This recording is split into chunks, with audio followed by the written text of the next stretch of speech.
There are big movies. There are movies that are big.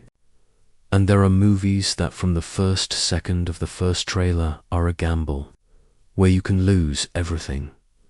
Michael Jackson isn't an artist, a phenomenon, a contradiction, an icon, an open wound, and a collective dream. He is the most famous person the pop world has ever produced.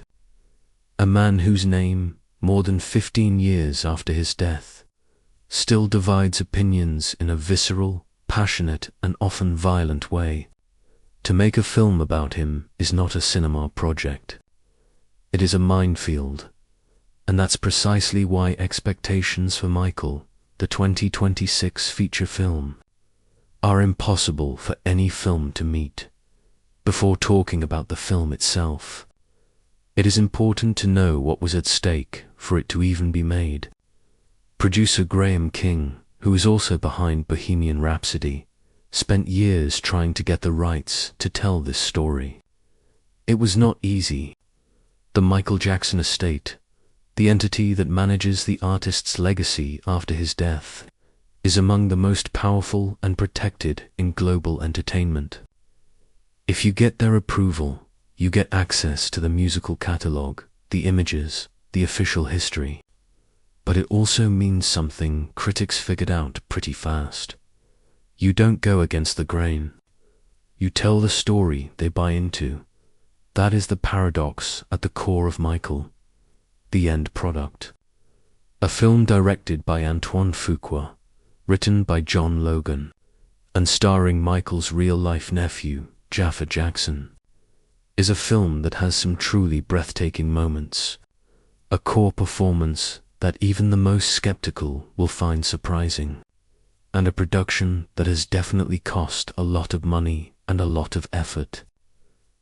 That's $200 million on the screen. You feel every dollar, and it is also a film that was forged very deeply by forces outside of the cinema, under contract clauses, legal agreements, by a production decision that changed the third act of the story entirely. But we'll start at the beginning. The film begins in 1966. Gary, Ind, a mid-America industrial town in the middle of nowhere, where steel was made and dreams were thrown away in inverse proportion. Inside a tiny, crowded house bursting with children, a man named Joseph Jackson Colman Domingo, terrifying intensity, looks at his children like they're his only escape. Not in love, strategy. The introduction establishes the tone for the rest. Fuqua doesn't bother with softness. He brings the camera close. The surroundings are stifling. Joseph drills the boys with a sadistic discipline. You have to be the best because the world isn't going to give you anything for free. That's the message. But the way it is passed on leaves scars. The young Michael, Giuliano Cruz-Valdez, absolute cinema debut, comes with eyes too big for a world too small. There's something about that child that the film gets right. The sense of a talent that doesn't fit into its surroundings. And when he sings, one of the first pleasant surprises of the film, you believe him. This is not a copy. It is a presence.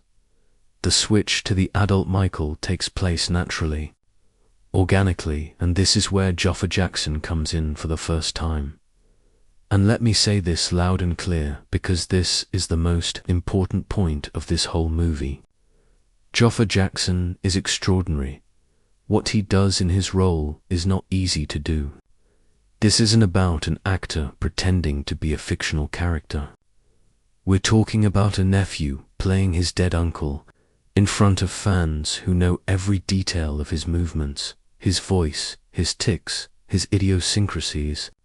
One wrong move and we're all blown. Any imitation carried to excess would be ludicrous. Any trace of cold would be a crime.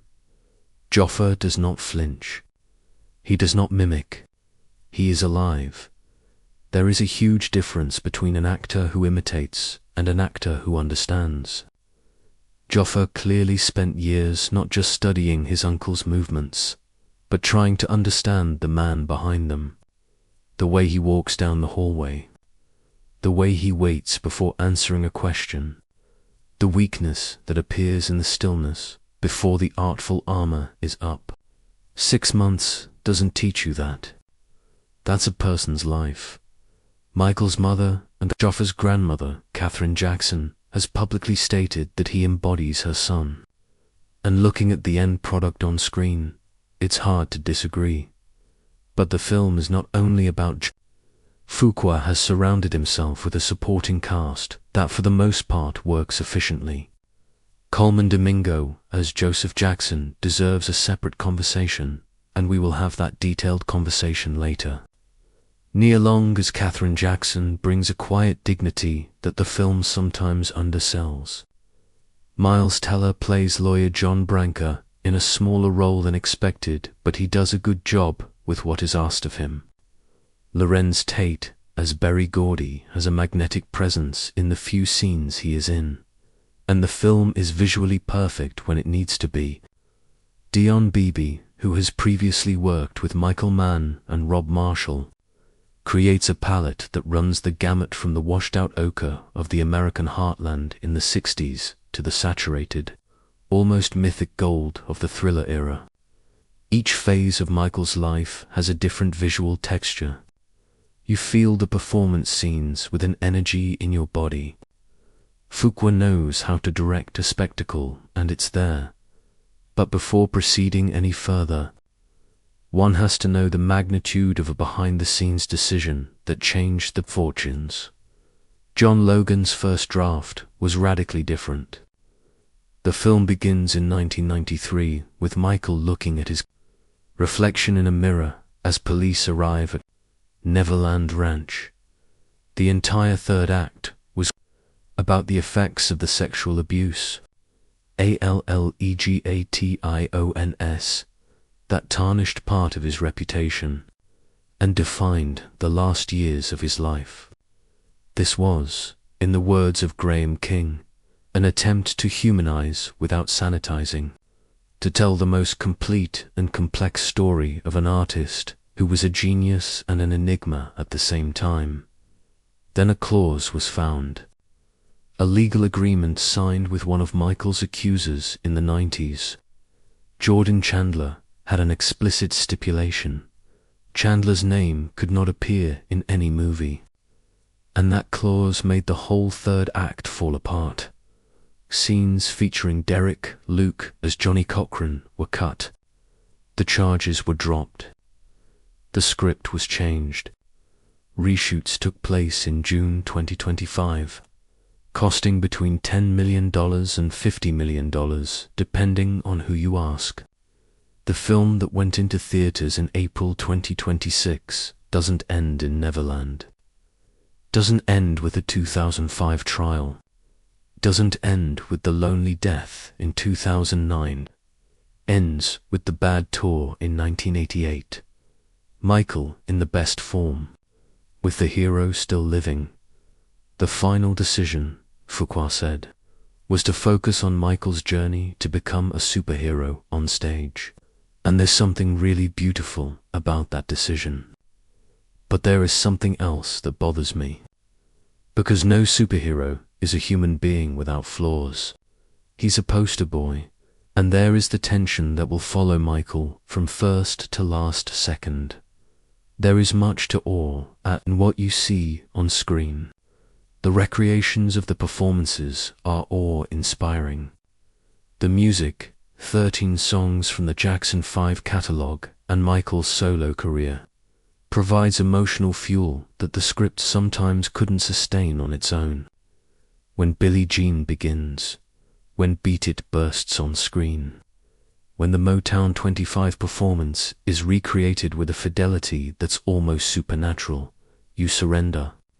You just can't help but give in, but you also miss what is not there. This is Michael 2026 film, a work that does something rare when it does what it says it will do, and that stumbles not from inability, but from impossibility, because the hands that made it are the hands that keep the secrets. The film can't tell. We will take each part of this story and walk through it in detail in the next pages of this script. We will talk about the performances, the behind the scenes, the creative choices, the public and critical reception, and what this movie reveals and hides about the most famous man in pop music history. For Michael Jackson has to be understood. And the film, Michael, deserves a fair look for its moments of greatness and for its colossal gaps. Gary, Indiana, in 1966, wasn't exactly a place that made stars. It was a place to breed workers, a city of steel and soot and the sweat of men who rose before the sun and came home after it went down. The streets of Jackson Street, the real address of the Jackson family. In an irony history didn't plan, were narrow and full of children running between rusted cars and broken wooden fences. It was not misery. It was the honest, quiet poverty of those who work with dignity, and nothing else but that. This is the soil in which the film plants the roots of everything. Fuqua and production designer Michael Korenbleth rebuilt Gary with impressive fidelity. It doesn't seem like a set. It's a street that has a smell to it. It's a street that feels alive. The details are excruciatingly exact. The kitchen's linoleum floor, worn thin.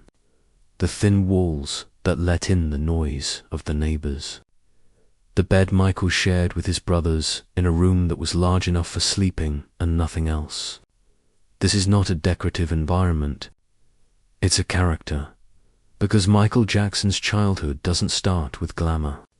Joseph Walter Jackson was a frustrated guitar player who saw the career in his children that the world had not given him. But the film doesn't present this simplistically, and here is one of its subtlest triumphs. Colman Domingo isn't playing a cartoon villain. He plays a man who really thought he was preparing his children for a hostile world. In 1960s America, a black man knew what was coming for black children who weren't exceptional. Mediocrity was a sentence. And Joseph didn't take sentences. But there is a line between prepare and destroy. The film also shows Joseph crossing that line, again and again. In the childhood section of the second act, there is a scene that paralyzes the viewer. Joseph calls Michael for an impromptu audition. In the hallway of their own house. There's no audience.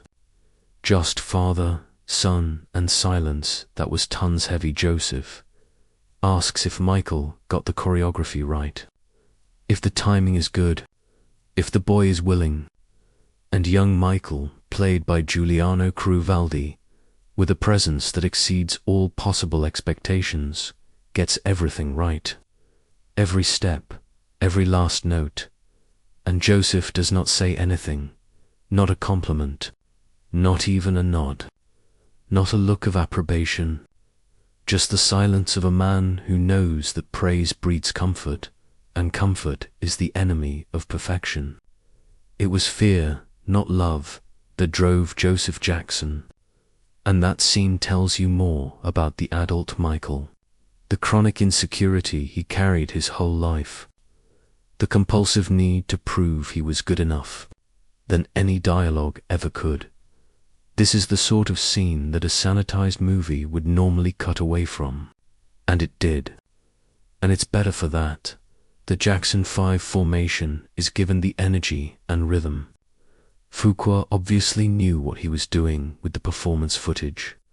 And the band's rehearsals, Jackie, Tito, Jermaine, Marlon, and little Michael in the middle are shot with a camera that seems to dance. These scenes contain real happiness, and the film works to not smother that. Happiness in the weight of Joseph's oppressive atmosphere.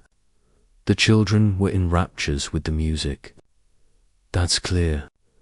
They had carried the weight of their father. Also obvious. And the film's most honest emotional truth lies in the tension between these two feelings. In 1964, when Michael was only 6 years old, the Jackson 5 started competing in local talent shows. They were nice. They were then great. At such times, they were impossible to miss. Doors opened for them in 1966 when they won a talent show in the city of Gilroy. And Joseph, with the ferocity of someone who never got a second chance, didn't waste a single door. The film does a pretty good job of detailing the band's journey to Motown. The first recording, on the small label Steeltown Records, where the Jackson 5 released Big Boy in 1968, is introduced in a brief but crucial scene.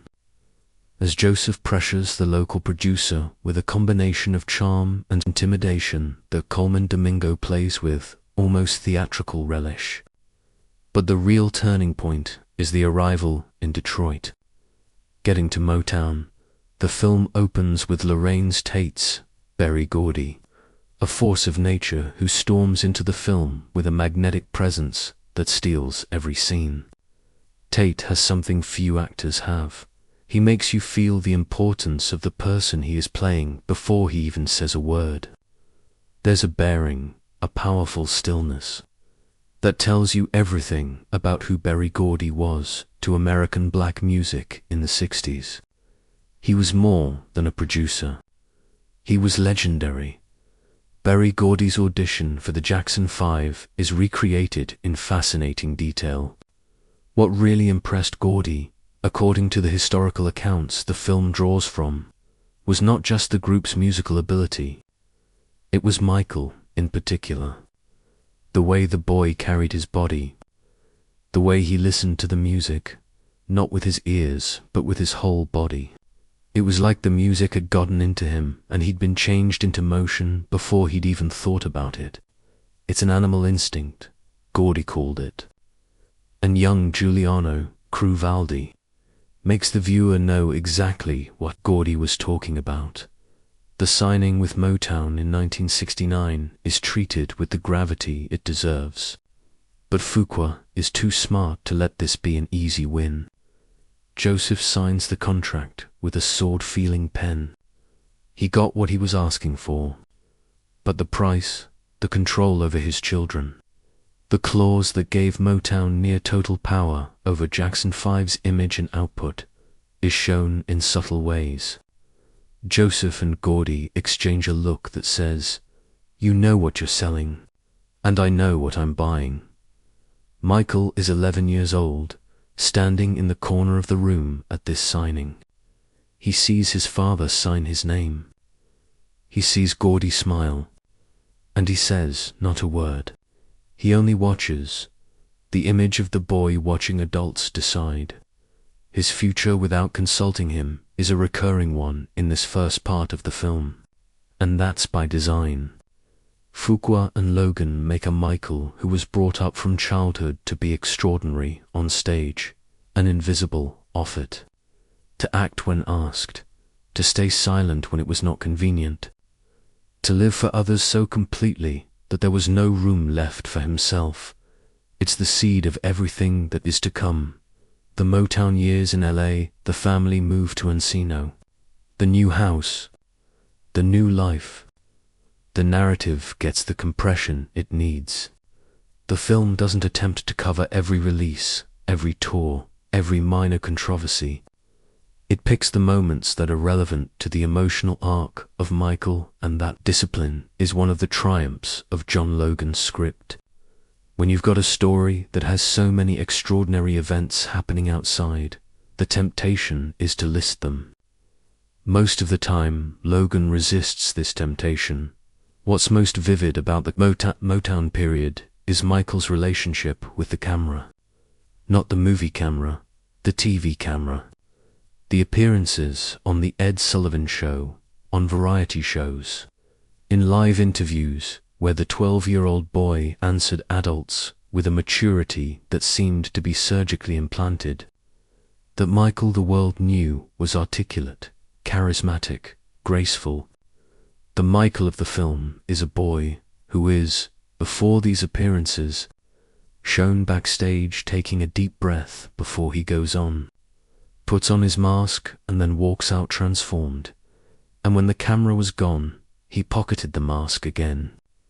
And the boy sat there, alone, waiting for the next time he had to be Michael Jackson for someone. It is this Michael, the one that was there in the intervals, that the film tries to get to. It doesn't always work, but when it does, it is strong enough to make all worthwhile. There is a kind of fear that does not yell. It doesn't appear in tears. It doesn't blow up in arguments. It doesn't leave visible marks that any doctor could document. It is the fear that settles in the shoulders of a man, the way they haul themselves up when they hear footsteps in the hall, the way they weigh every word before it's spoken, as if any sentence could be the wrong one, the way they smile a second faster than any normal person would, because the smile is a defense, not an expression. Colman Domingo understands that fear, and he uses that as the basis to build Joseph Jackson up.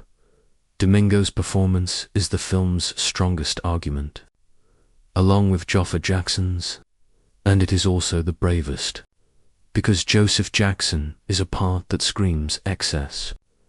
The temptation to make him into an absolute monster, a soap opera villain, a man without a shred of humanity, must have been enormous.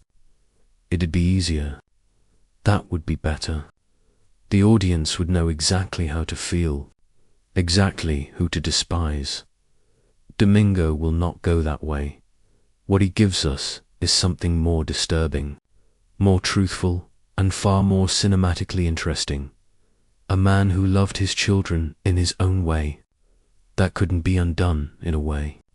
The way no psychologist in the world would approve of, but a way that made brutal and understandable sense on the terms of Joseph Jackson, a black man raised in the American South during the segregation era in the second act. Early on, there's a scene. Michael is 13 or 14, already in Los Angeles, already at Motown, where Joseph wakes him up at 4 in the morning to rehearse. There are no plans for a recording. Upcoming tour dates. None, only Joseph can't sleep. Only Joseph feels the boys getting too comfortable, comfort being the slowest way to fail. He walks into the bedroom, turns on the light, and just says, "Get up." You think James Brown is sleeping right now.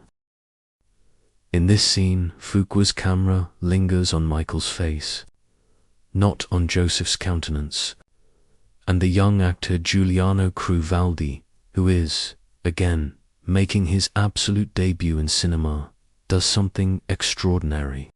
He does not show anger. He's not obviously afraid. He wears the resignation of one who ceased to question long ago. The obedience that has passed submission entered a quieter, more painful territory, acceptance, and here, in this very scene, Domingo provides the detail that defines his entire performance. Joseph turns his face away for a fraction of a second as Michael gets out of the bed without a word of complaint, without a word of question, with that silent resignation. 1 minute, and there's something there, and it's not satisfaction. There is something that looks like guilt, as if a small part of Joseph knew what he was doing, as if that part watched his son obey and felt something darker and more complex than pride. Don Domingo does not emphasize the moment. He doesn't push him. He just lets it go and carries on. But the attentive viewer carries that second forward into the rest of the movie. That is what separates a good actor from a great actor. The film makes the questionable but defiant choice not to show any physical abuse. There are no scenes of beating, no belts, no shouting, no blood. This is in line with the overall choice of the production to remain within the parameters authorized by the Jackson family. But to say that the film ignores the abuse would be unfair. It takes a different form in the constant tension, in the climate of constant vigilance, in the way the brothers look at each other when Joseph enters a room. Joseph's power is consistently communicated through a visual language, without explicit violence. The low camera angle, when Joseph is with the children, Fuqua often frames the shot from a slightly upward angle toward Domingo. In turn, the boys are filmed from above. The choice is simple. It's an old choice, but it works because it is true, because that is how a child feels the presence of an intimidating father. The world's seen from the bottom up, the father bigger than anything around him. Joseph Jackson was a man of contradictions that cinema rarely succeeds in capturing without simplification. He was at once the architect of the greatest pop music success of the 20th century, and the man his most famous son could never quite forgive. In interviews over the decades, Michael said he cried when he saw his dad, that he was sick, physically ill. He never knew that Joseph had told he loved him. That fear Joseph put in him as a kid never quite left him, even when Michael was the most famous man on the planet. The film does not translate these statements into dialogue, which would be heavy-handed and forced, but in pictures it does them homage. In another later scene in this segment, Michael is now a teenager and the Jackson 5 are already famous. Joseph walks into a dressing room after a performance. The sons are waiting. He looks at Michael a long moment and says, "Good job." That's it. 2 words. And there's Jaafar Jackson's face, who at this point has assumed the role. One of a person being handed a glass of water after days without drinking. An almost painful gratitude for something that should be the absolute minimum. It's one of the most gut-wrenching moments in the movie. And all this in complete silence. Colman Domingo came to this role after months of research, including interviews with people who knew Joseph Jackson personally, reading biographies and working sessions with Antoine Fuqua that lasted hours before filming. "I was getting him ready, and I wouldn't judge him," he told Variety in an interview. That to do the part truthfully, he had to find out Joseph's internal logic, the belief system that in this man's head made every choice seem right, not to excuse him, to learn about him. And it is this actor's choice to understand before condemning that makes for an illuminating performance, rather than one that simply condemns.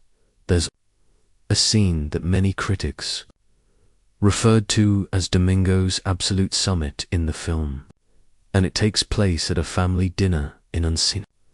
Michael, now 15, plays a piano composition he wrote himself. It is simple, imperfect, but undeniably beautiful. Nia Long, as Katherine Jackson, hovering silently. She pauses from washing and listens. Some brothers enter the kitchen. Everyone listens. There is a moment of collective silence. Joseph is seated at the table. He listens.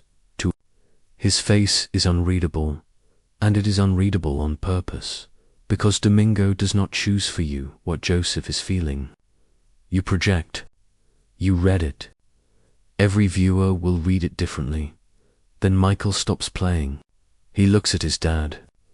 Question in his face, unspoken.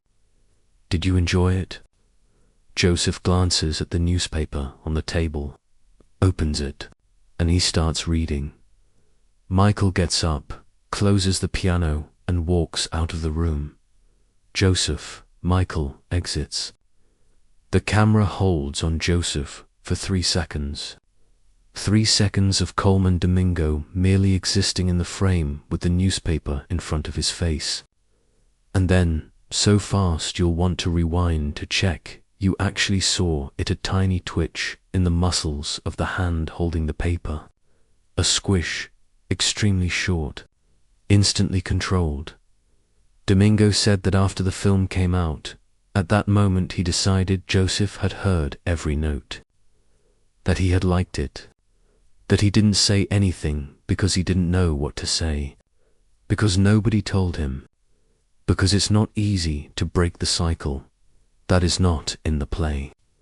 It's in the performance. And that's why Colman Domingo is the actor this role required.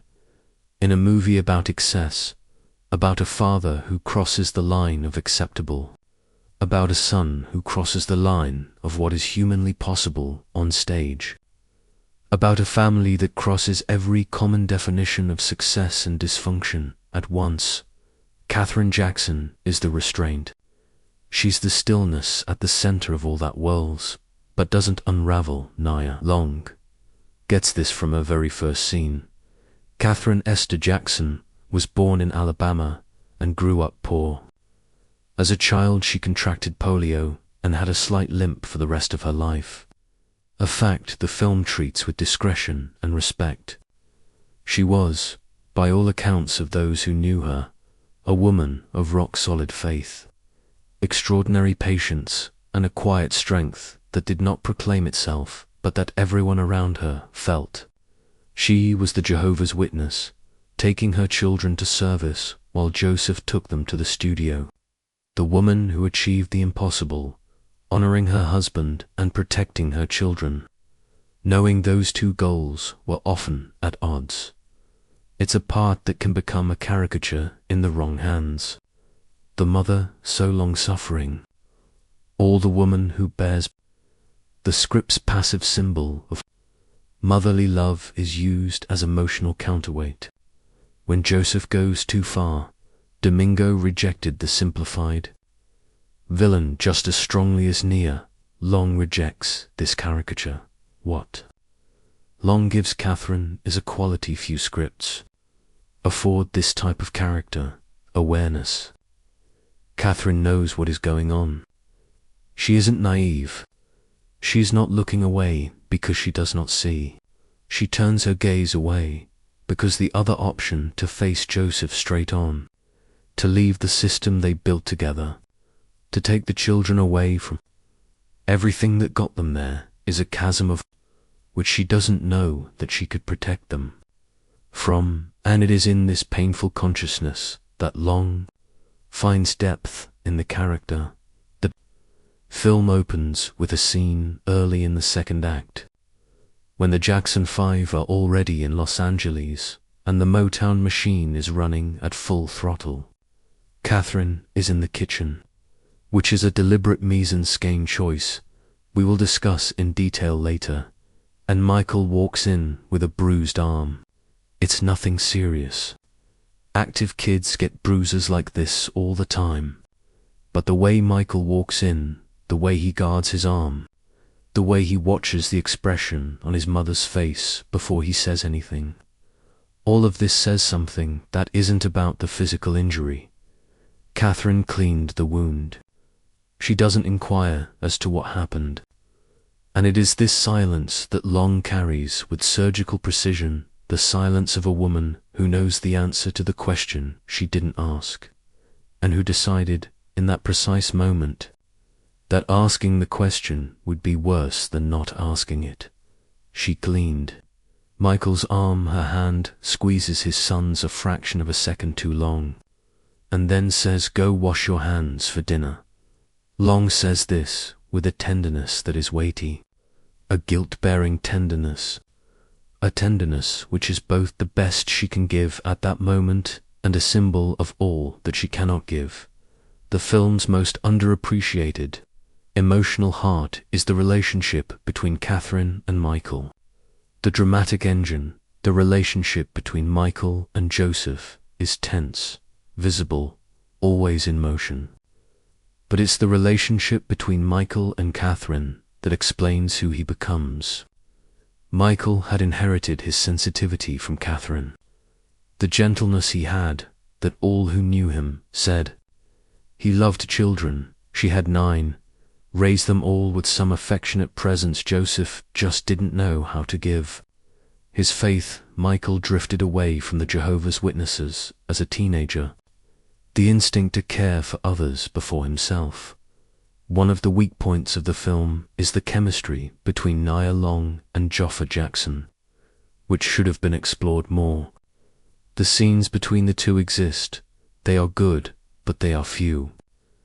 John Logan's script clearly preferred the Michael Joseph axis as the center of the narrative, which is understandable dramatically, but at the same time leaves the relationship with Katherine undeveloped in a way which impoverishes the full portrait of Michael. Because you cannot understand Michael Jackson without understanding Katherine. From her comes the part of him that was not acting, the part that was there when the cameras were off. One of the most emotionally accurate scenes in the film is a phone call. Now a young adult, Michael stars under his own name. The transition to Jaafar Jackson is complete, and calls Katherine from a hotel in some tour city.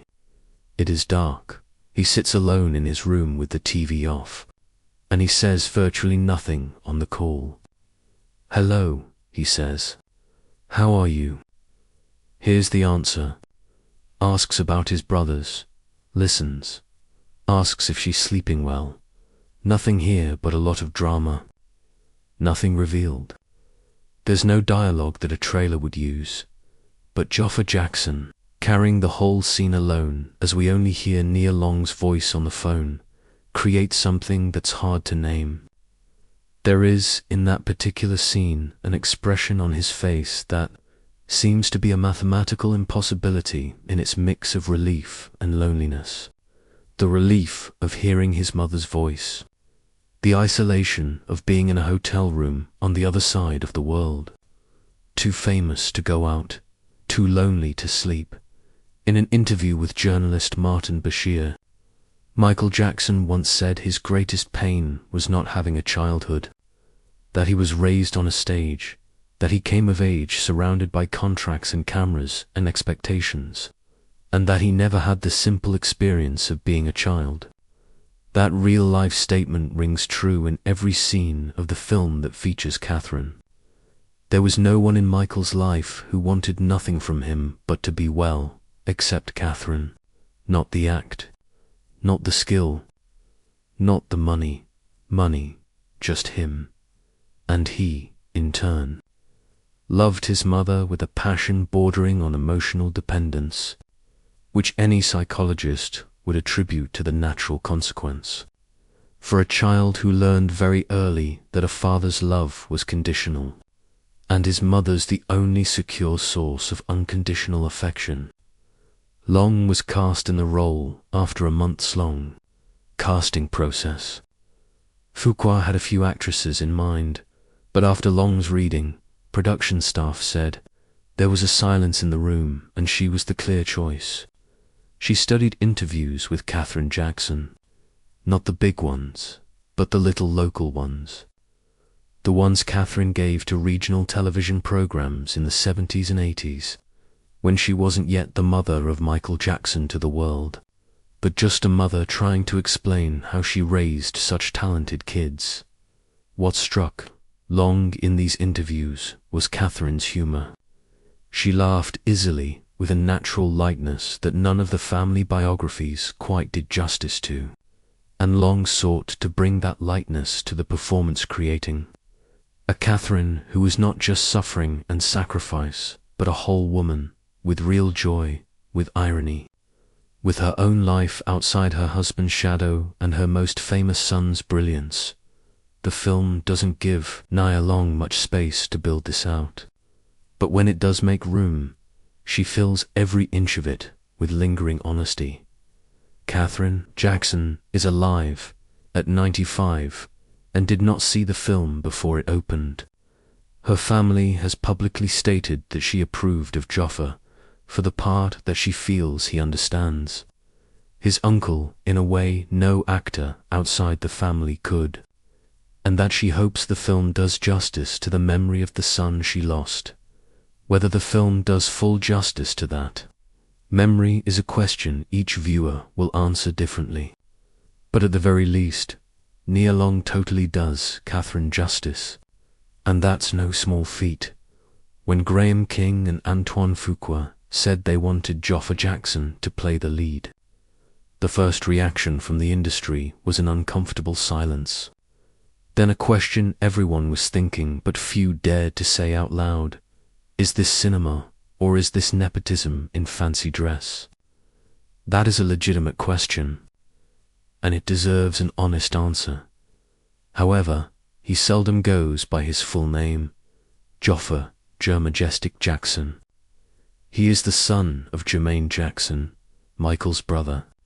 Born in 1996, he was 7 when his uncle died, and so most of his life was spent knowing Michael not as a man who walked the earth, but as the legend the world created from snippets of memory and documentaries and controversies and songs that still played everywhere. He was born into the heaviest surname in pop music history. He grew up knowing that surname was as much a heritage as a prison. When the casting for the film was announced, Fuqua and King publicly stated that they considered other actors, that they had extensive readings, that the place was open for real. Or maybe this is the case, or maybe this is the PR narrative. Every big-budget production needs to build to make the outcome look meritocratic. Hollywood is rarely as simple as it would like to be, but this much is verifiable. Jaafar Jackson began prepping for this role in 2021, 3 years before principal. Photography he studied with voice coaches, with choreographers who had worked with Michael himself, with physical trainers who helped him master his uncle's particular posture and movements. He combed through hundreds of hours of archival footage, not just the big concerts, but home movies, backstage clips, dressing room interviews. The times when Michael was not on for the public, Jaafar's stated object was not to imitate, it was to comprehend, and that's a difference the film makes. Crystal clear from his very first scene, the conversion of young Michael Giuliano Cruvaldi to Jaafar's adult. Michael occurs during a rehearsal sequence, feet in a studio mirror, framed by the camera. How the feet move. The camera pans slowly up the body, and when it touches the face, it's not the kid anymore. It's Jaafar. The transition is seamless, nearly undetectable. And that's technically impressive because Fuqua shot the sequence so that the actor switch isn't a cut. It's a transformation. You're waiting for the mistake in the first 30 seconds. Jaafar is on screen. You wait for the moment when the imitation becomes obvious, when the effort shows over the naturalness, when you stop seeing Michael Jackson and start seeing an actor struggling to be Jaafar Jackson. The error never shows. Instead, you have a physical presence that defies rational explanation. Jaafar moves like Michael, not like someone who learned Michael's moves, but like someone who has learned a way of being in space that is Jacksonian. The precise angle of the head when listening to music, the slight lift of his shoulders before a dance, as if the body was preparing itself internally before the performance starts. The special quality of his gaze, that mix of artistic intensity and human vulnerability that was always there in Michael Jackson's eyes. Even when he was in full star mode, you don't find this stuff in an acting manual. They share genetics, a childhood that included the same family DNA, the same family stories heard at the dinner table. Jaafar Jackson didn't just study his uncle. He knew him, not as an adult. Michael died when Jaafar was 13, but as the presence that pervaded his entire family from the day he was born. And that translates to screen in a way no outside actor, however talented, could ever hope to replicate. There was a real danger of not just the risk of nepotism, but the opposite, the risk that Jaafar would be good enough for people to assume he got the part just because of his last name. when in fact the last name was the least of his attributes. This is a specific injustice suffered by people with famous names, the propensity to underplay performance because of family connections, no matter what the real merit. The critics who saw the film before its release might not have liked the rest of the film, but they were all on the same page when it came to Jaafar Jackson being phenomenal. Variety's review called his performance miraculous in several moments. The New York Times, which published a largely negative review of the film as a whole, said Jaafar carries the film on his back with a grace that seems impossible given the magnitude of the task. The Guardian, in its analysis, used the word inhabits, the same verb I used at the beginning of this script, without having read the review beforehand, because it is the only verb that captures what he does. The scene most critics and viewers cited as the absolute high point of Jaafar's performance comes before the huge Motown 25 showcase. Backstage, Michael is in a small dressing room by himself and is obviously nervous. Not the anxiety of someone afraid of messing up the steps. The nervousness of one who has a feeling that what he's about to do is going to change everything. And he doesn't know if he wants everything to change. His eyes dart to his hands, studies his own fingers as if for the first time. He clenches and unclenches his fists 3 times. No talking, no music, just Jaafar Jackson in a make-believe dressing room, getting ready for the most complex character he's ever played, to do the most important thing that character ever did. And when he hits the stage and the music starts and Billie Jean blasts out of the speakers, you feel like you've been waiting for this moment since the film opened.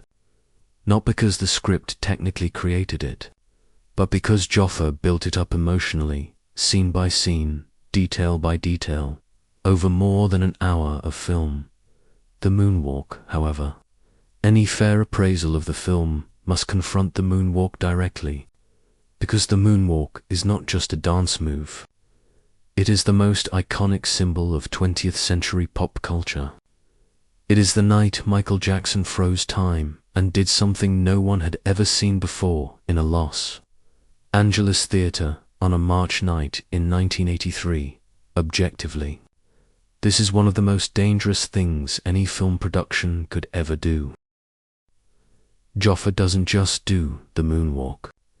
He does the moonwalk with the specific quality of the Motown 25 moonwalk, not the generic moonwalk any competent dancer could do, but the one with the exact timing, the exact isolation of torso as feet glide, the moment of pause before the spin that Michael Jackson inserted on that particular night that no other performance of his replicated in exactly the same way. The audience in the theater where the film premiered in Los Angeles applauded at that moment. Critics who were present said, not because that was what the film told them to do, because it was instinct, because there was something on screen that went beyond representation, that reached something more primitive, the recognition of a talent that shouldn't exist but does, that shouldn't fit into one body but does.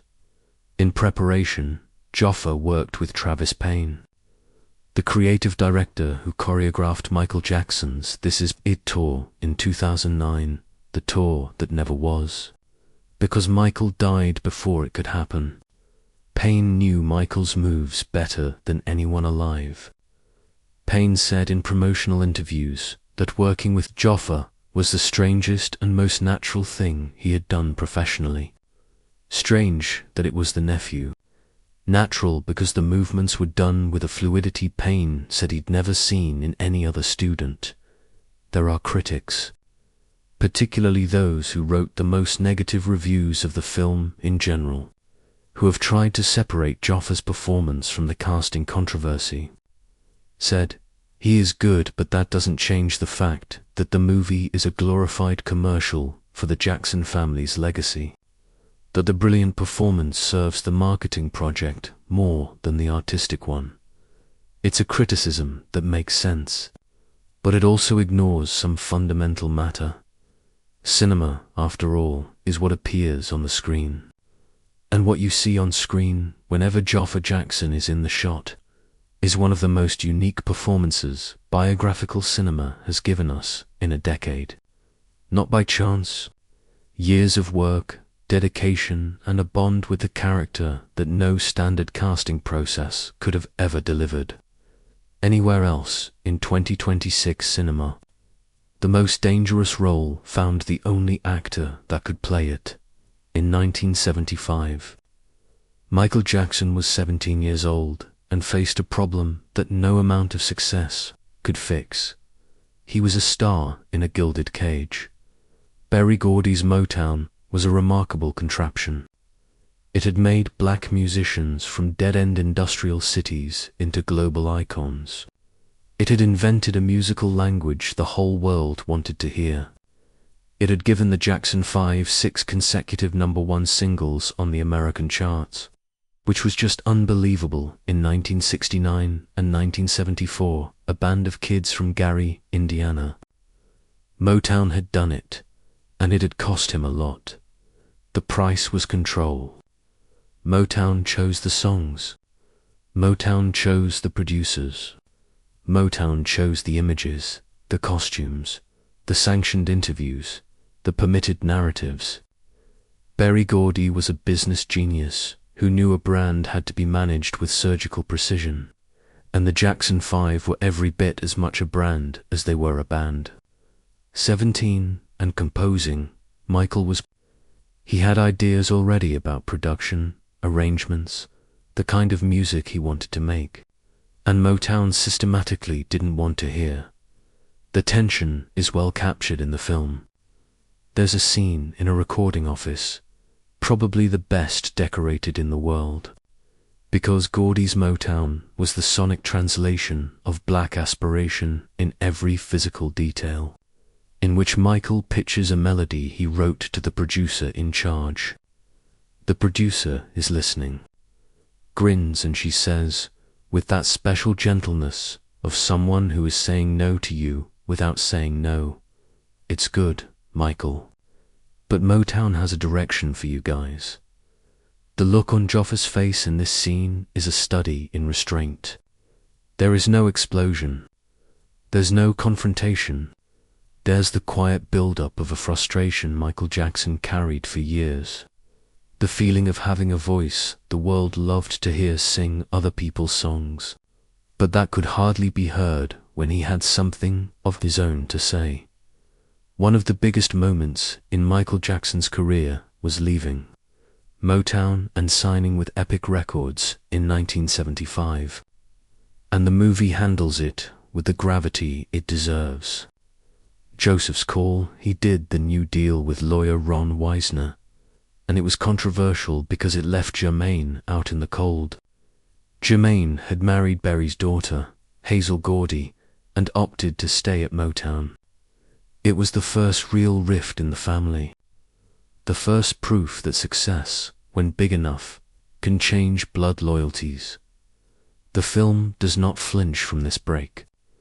There is a farewell scene between Michael and Jermaine that is shot with an emotional economy that works precisely because it doesn't over two brothers.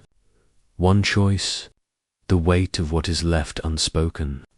Fuqua cuts before it becomes melodrama, and the restraint is more powerful than any speech could be. Producer Bobby Columby at Epic Records took them through their first steps, and the Jacksons became the Jacksons the name Jackson 5 belonged to. Motown, and put out 2 reasonably successful albums. But the really defining moment wasn't a Jacksons album. That was what Michael was doing in his free time. Quincy Jones came into Michael Jackson's life in 1977 while working on the musical The Wiz, where Michael played the Scarecrow. The production was a critical and financial failure. When you spend $42 million on a production, The film didn't do well by any of the metrics that matter. But in that disaster, something occurred that would forever change the history of popular music. Michael Jackson and Quincy Jones clicked. The film spends a lot of time on this relationship, and rightly so, because Quincy Jones was more than a producer. He was the kind of collaborator who could hear what an artist was trying to do, and find the technical and emotional language to realize it fully. He listened to Michael, not just his voice, his ideas, his references, his obsessions, his artistic fears, and translated it all into sound. One of the film's most liberating moments is when Quincy and Michael work together in a studio for the first time, without Motown's pressure, without Joseph in the room, without the apparatus of a corporate machine dictating what should or shouldn't be played. In this space, the two characters have a lightness that was not present in any other scene, as if that Michael was somewhere amazing for the first time in his life was enough. Where there was only the music, that freedom resulted in Off the Wall, released in 1979, and the film gives Off the Wall the respect the industry took decades to finally give. Lost in the popular narrative to Thriller, Off the Wall was the album that turned Michael Jackson into an adult, independent artist with a musical vision far beyond what anyone, including Motown, including Joseph, thought he could achieve. One album, 4 top 10 singles in America, an unprecedented record from 1979. But what stuck with me was how the Grammys responded to that album. Off the Wall was nominated for 1 Grammy Award for Best Male R&B Vocal Performance. 1 nomination for an album that had redefined what pop music could be sonically, that had blended funk and disco and R&B and pop in ways no producer had tried before, and sold over 20 million copies worldwide. 1 nomination. Michael got beat up the moment he finds out the results of the award, is one of the key moments of the film, because it's not about the Grammy. This is about the moment Michael Jackson decided the world would never underestimate him like that again. Actor Jaafar Jackson does this scene with his eyes, not with words, not with overacting, but with his eyes. There is a flash in them, a determination other than the ambition that was before. It used to be the desire to be good. Now, it's that need to be Nightingale. So, Thriller was not made in a recording studio. It was born of humiliation. The movie understands this, and in making the lost Grammy the emotional catalyst for what happens next. Logan and Fuqua find a logic to Michael's trajectory that so many biopics miss when they just follow a chronology of events. Details showing the creative process of Thriller counterbalance the marvelous with a human. Michael and Quincy at the studio until 4 in the morning. Michael'd sing a line 50 times because the 50th would be better than all the rest. The creation of Beat It as a conscious experiment to fuse rock with R&B. Michael wanted it played on rock radio stations that didn't play black music. The decision to invite Eddie Van Halen for the guitar solo. Van Halen did it for free because he thought it would be a small project. What the film captures most sensitively is the insecurity that Michael carried in creating the best-selling album in history. He was scared it wasn't good enough. He feared Off the Wall had been a fluke. He was scared the world that snubbed him at the Grammys was right. There's a scene where he's listening to an early mix of Billie Jean with Quincy Jones, and he says, softly, almost to himself, "It's not enough." Quincy looks at him. "What do you need?" Michael doesn't answer with words. He goes to the keyboard and plays something. A variation on the bass, a bit of change in pace. Quincy hears, smiles.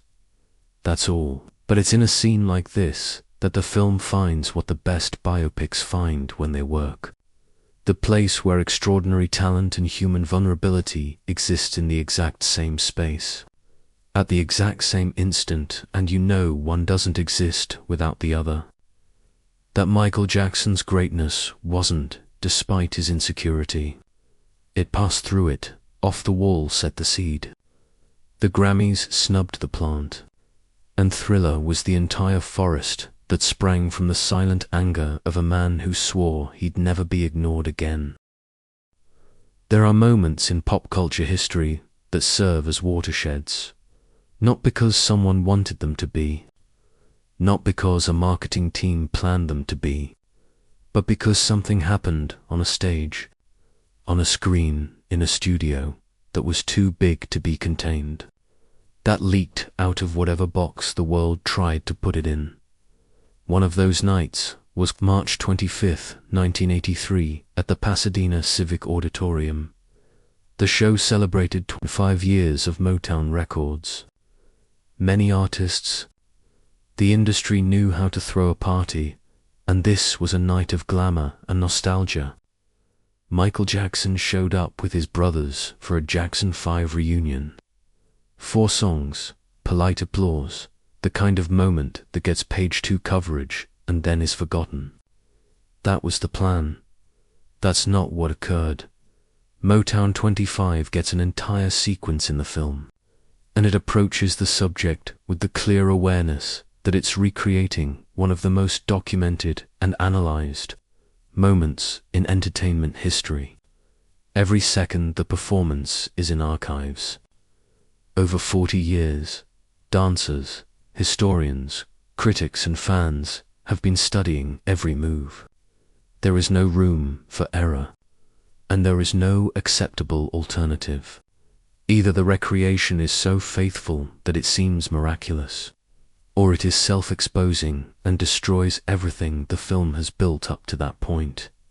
Fuqua is aware of this, and he makes a directorial choice that is probably the smartest choice in the whole film. He does not make a documentary reenactment of Motown 25. He films it as an emotional experience. The difference is simple. A documentary remake would put the camera where the cameras were in 1983 and try to duplicate the exact angle, framing, and lighting. That would be exact.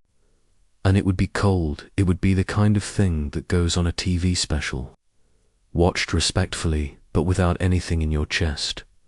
Fuqua puts the camera up close, very near. He films Jaafar Jackson's face before he goes on stage, that dressing room scene we have already described, with the fists opening and closing, with the gaze inward.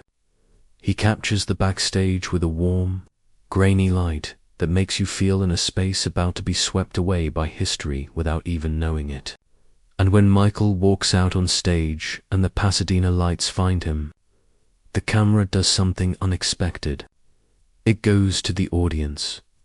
We see the faces of the people before we see the moonwalk. We see the very instant when the appearance of the people sitting in the chairs changes, the very instant when the motion of the feet creates something that the eyes interpret as impossible and the body at the same time refuses to accept as impossible. That's when entertainment becomes art, when skill is transcendence, and then the camera is back to Jaafar. The moonwalk takes 8 seconds. 8 seconds that changed pop culture in ways we're still mapping out. And Jaafar Jackson, who trained for years for these very 8 seconds, who worked with Travis Payne until every millimeter of every movement was right, delivers those 8 seconds with such precision and naturalness that the viewer forgets they're watching a recreation. You are not sitting there watching Jaafar doing Michael's moonwalk. You're looking at the moonwalk, the inflection point of the entire night, captured by the film in a close-up, that goes straight to Jaffar's eyes is when Michael pauses after the moonwalk, points at the audience, and mouths, "I'm bad." The delivery of that specific line, with that specific blend of defiance and enchantment that only Michael Jackson could combine, is when Jaafar stops being an extraordinary actor and becomes something for which there is no adequate word in the film criticism vocabulary. But Motown 25 is more than the moonwalk. And wisely, the film doesn't treat the night as if it were just those 8 seconds. Billie Jean precedes the moonwalk, and Billie Jean is the most crucial performance of that night for many, more crucial than the moonwalk itself, because it provides the emotional terrain on which the moonwalk will land. Billie Jean is a song about paranoia, about fame, about the ways in which extreme visibility warps human relationships in ways only those living inside it can truly understand. To the naked eye, it's a perfect pop song. It is a psychological document beneath the skin in the film. Jaafar performs Billie Jean live, not lip-sync, not with Michael's voice dubbed over his own, but live with a voice that's unmistakably his own, and yet unmistakably Jackson. There's a timbral quality, a certain grit in Jaffar's voice that's not quite his uncle's, but one of the same sonic family in an immediate, visceral way. The first time he sings the word Billy, with that particular emphasis on the second syllable Michael always used, the movie theater goes completely quiet. The film also addresses the making of the Billie Jean music video, a pivotal moment in the history of MTV, and thus the history of music television. In 1983, videos by black artists were not played on MTV. It was an unmentionable policy, but it was a policy. CBS Records president Walter Yetnikoff threatened to pull the entire catalog from the network if they didn't play Billie Jean. MTV relented, and what happened in the weeks that followed reshaped the definition of what was possible for a black artist in American media. And the film doesn't present this as some neutral historical fact. It is what it really was, an act of commercial resistance with massive cultural consequences. There's a scene where Michael, alone in a hotel room, sees his own video for the first time on MTV. He doesn't celebrate aloud. He smiles, that smile Jaafar found, which is one of the greatest technical achievements of the performance, and switches off the television as if he knew it already was just the beginning. Impossible to put the Thriller album into numbers and make emotional sense of it. The most conservative estimates put the number of sales at 66 million. 7 top 10 singles in America from a single album. 8 Grammys in 1984, the same Academy that had given Off the Wall a single nod. 17 weeks at No. 1 on the Billboard 200, but the film is smart enough not to drown in numbers. It uses numbers as punctuation, not as the subject. It's always an emotional argument, always a personal one. Always about what this mountain of success cost the man who built it. Because Thriller was also the time when Michael Jackson began to retreat into himself. When fame got so big that normal life was totally impossible. Leaving the house required military strategy. When every person who approached was either a fan wanting a piece of the idol or someone wanting a piece of the money. And telling the difference between the two was a task. No childhood, no matter how harsh, adequately prepares a person for the film takes the Thriller music video. Directed by John Landis in 1983, and incorporates a production sequence that is pure cinematic delight.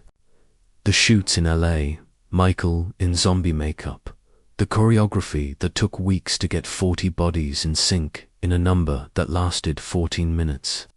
The dancers working for weeks. Fuqua shoots the making of the video with a near-documentary energy handheld cameras, natural light when possible. The organized chaos of a production where everyone knew they were making history, but no one knew exactly how historic it would be.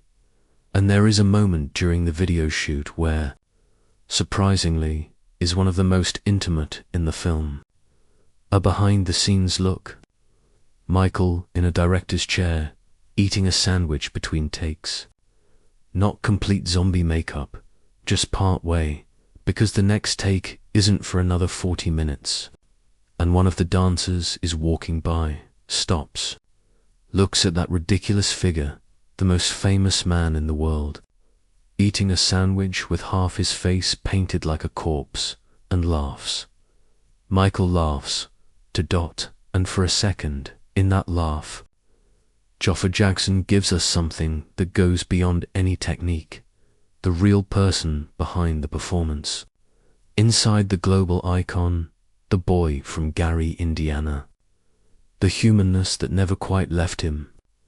No matter how much the world tried to replace him with a statue, it's the sort of second the best movies save for, when you least expect it. There's a scene in the third act of the film, not in the trailer. None of the major promotion interviews mentioned that. That got lost in most of the press coverage because it's spoken in a quiet, almost administrative voice. In an office that feels deliberately unglamorous, in a movie that until then was full of glamour, Michael Jackson sits at a desk.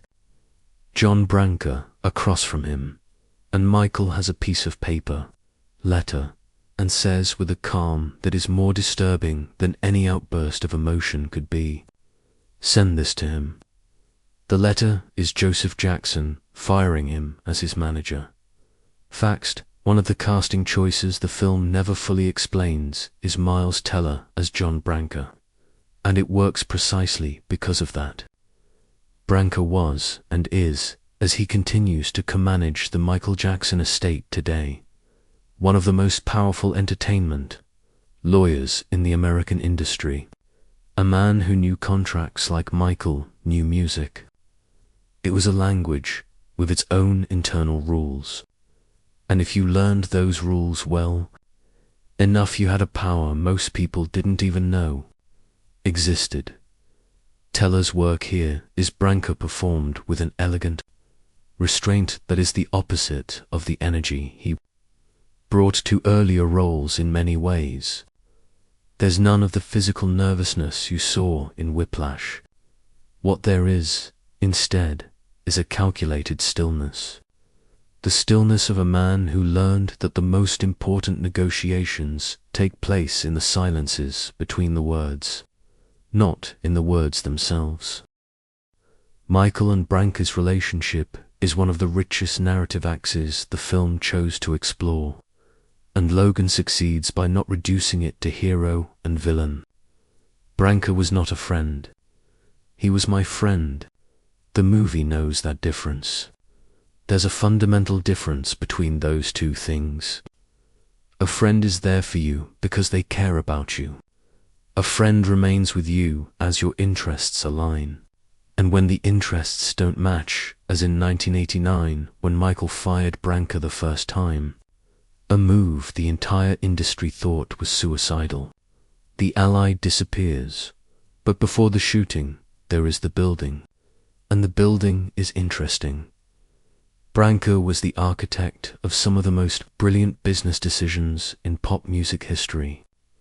The most famous of these, and the film gives it the weight it deserves, was the purchase of the ATV Music publishing catalog in 1985, the catalog with more than 200 Beatles songs. The film treats the story of Michael Jackson buying the rights to the Beatles songs as a business thriller, in a setting rarely shot with that kind of tension. Branca had told Michael years ago, buy music catalogs. Music is a value that the market has not yet fully recognized.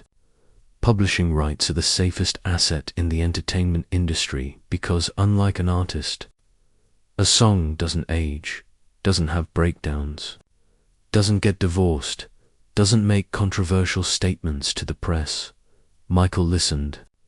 And when a TV put the catalogue up for sale in 1985, Branca was prepared. The film condenses the negotiation sequence. It had to. The actual details of the process took months and dozens of meetings in several countries, but it captures the essence. Michael offers $47.5 million for a TV, and the seller accepts. And the scene is shot with an almost absurd restraint for a moment of such magnitude. Branca and Michael sitting. A telephone call. Pause. Branca hangs up the phone and says simply, "It's yours." Michael doesn't flinch. He doesn't yell. He shuts his eyes for a sec, and then he opens them and he says, "Now what do we do?" Jackson hits this line with just the right touch of lightness and heft. It's a joke, but it's more than a joke. It's the honest question of a man who spent years wanting something. So much he hadn't really thought about what happens after you get it. When Paul McCartney heard Michael bought the catalogue, his reaction was a very public hurt. He said to interviews that he considered it a betrayal, considering he himself had tried to buy the rights for years and had even warned Michael, years prior, about the value of music catalogues when the two were close friends. The film mentions this but doesn't elaborate, and that's a fair omission. It's not Paul McCartney's story that is being told.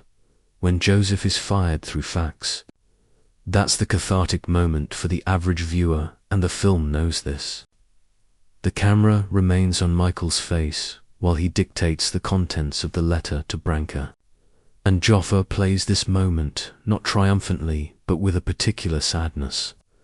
The sadness of someone who knows they're doing the right thing, and it doesn't make it any easier. Because Joseph was the enemy, yeah.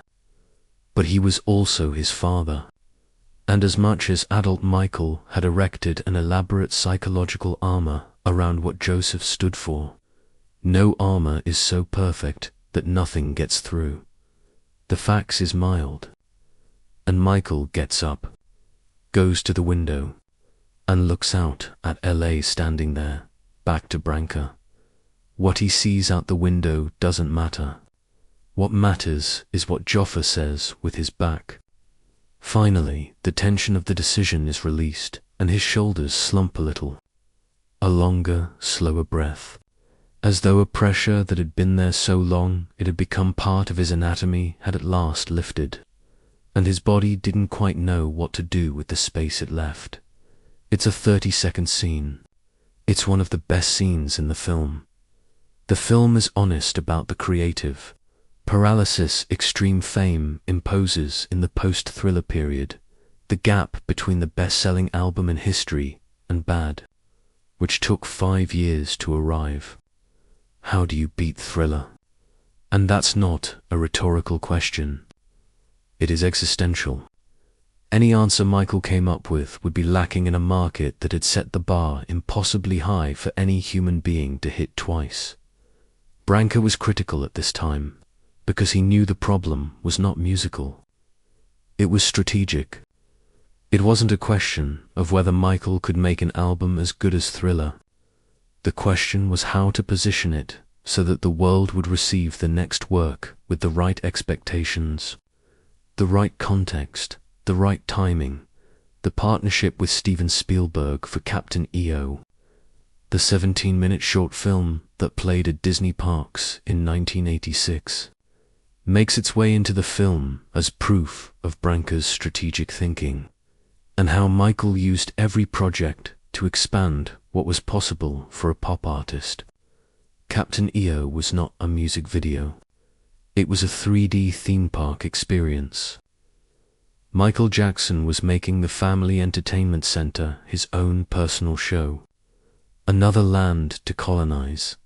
These scenes in the film, the Captain EO negotiations, the meeting with Spielberg, developing the idea, have a lightness to them that deliberately contrasts with the tension of the previous chapters.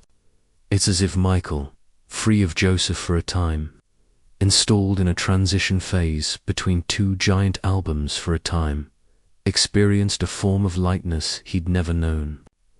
Creativity, unrestrained. Cooperation, not hierarchy. But Fuqua and Logan are careful not to let that lightness last too long. For Michael Jackson's story is not a story of lasting levity.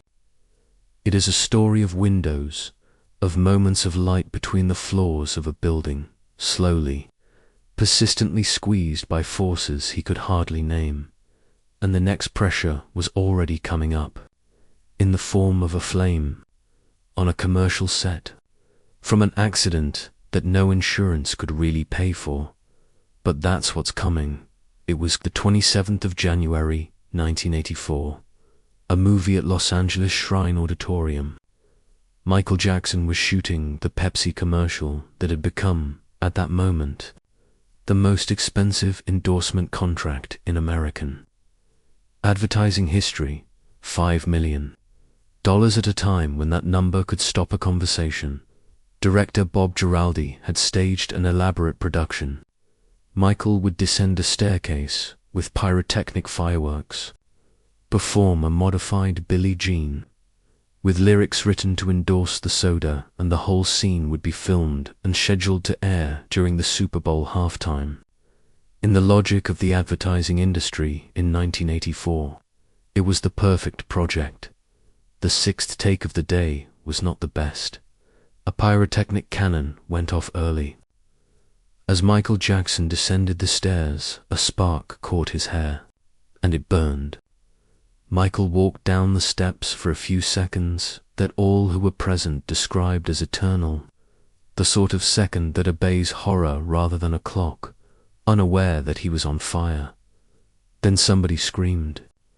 Everything stopped moving. The film reconstructs this scene with an unsettling fidelity that is spot on. Fuqua doesn't treat it as spectacle. There's no overdop slow motion, no stirring music telling the viewer what to feel. He shoots it from the point of view of the production. Cruth those folks behind the cameras who saw what was happening, and for a split second were frozen between the urge to act and the dissonance of seeing the most famous man in the world on fire on a soda commercial set. Jackson shoots the scene with his eyes closed for a good chunk of the scene, which is an odd choice, but it works. Michael was on fire and couldn't see what was happening. He was in the mood, and Jaafar communicates that difference.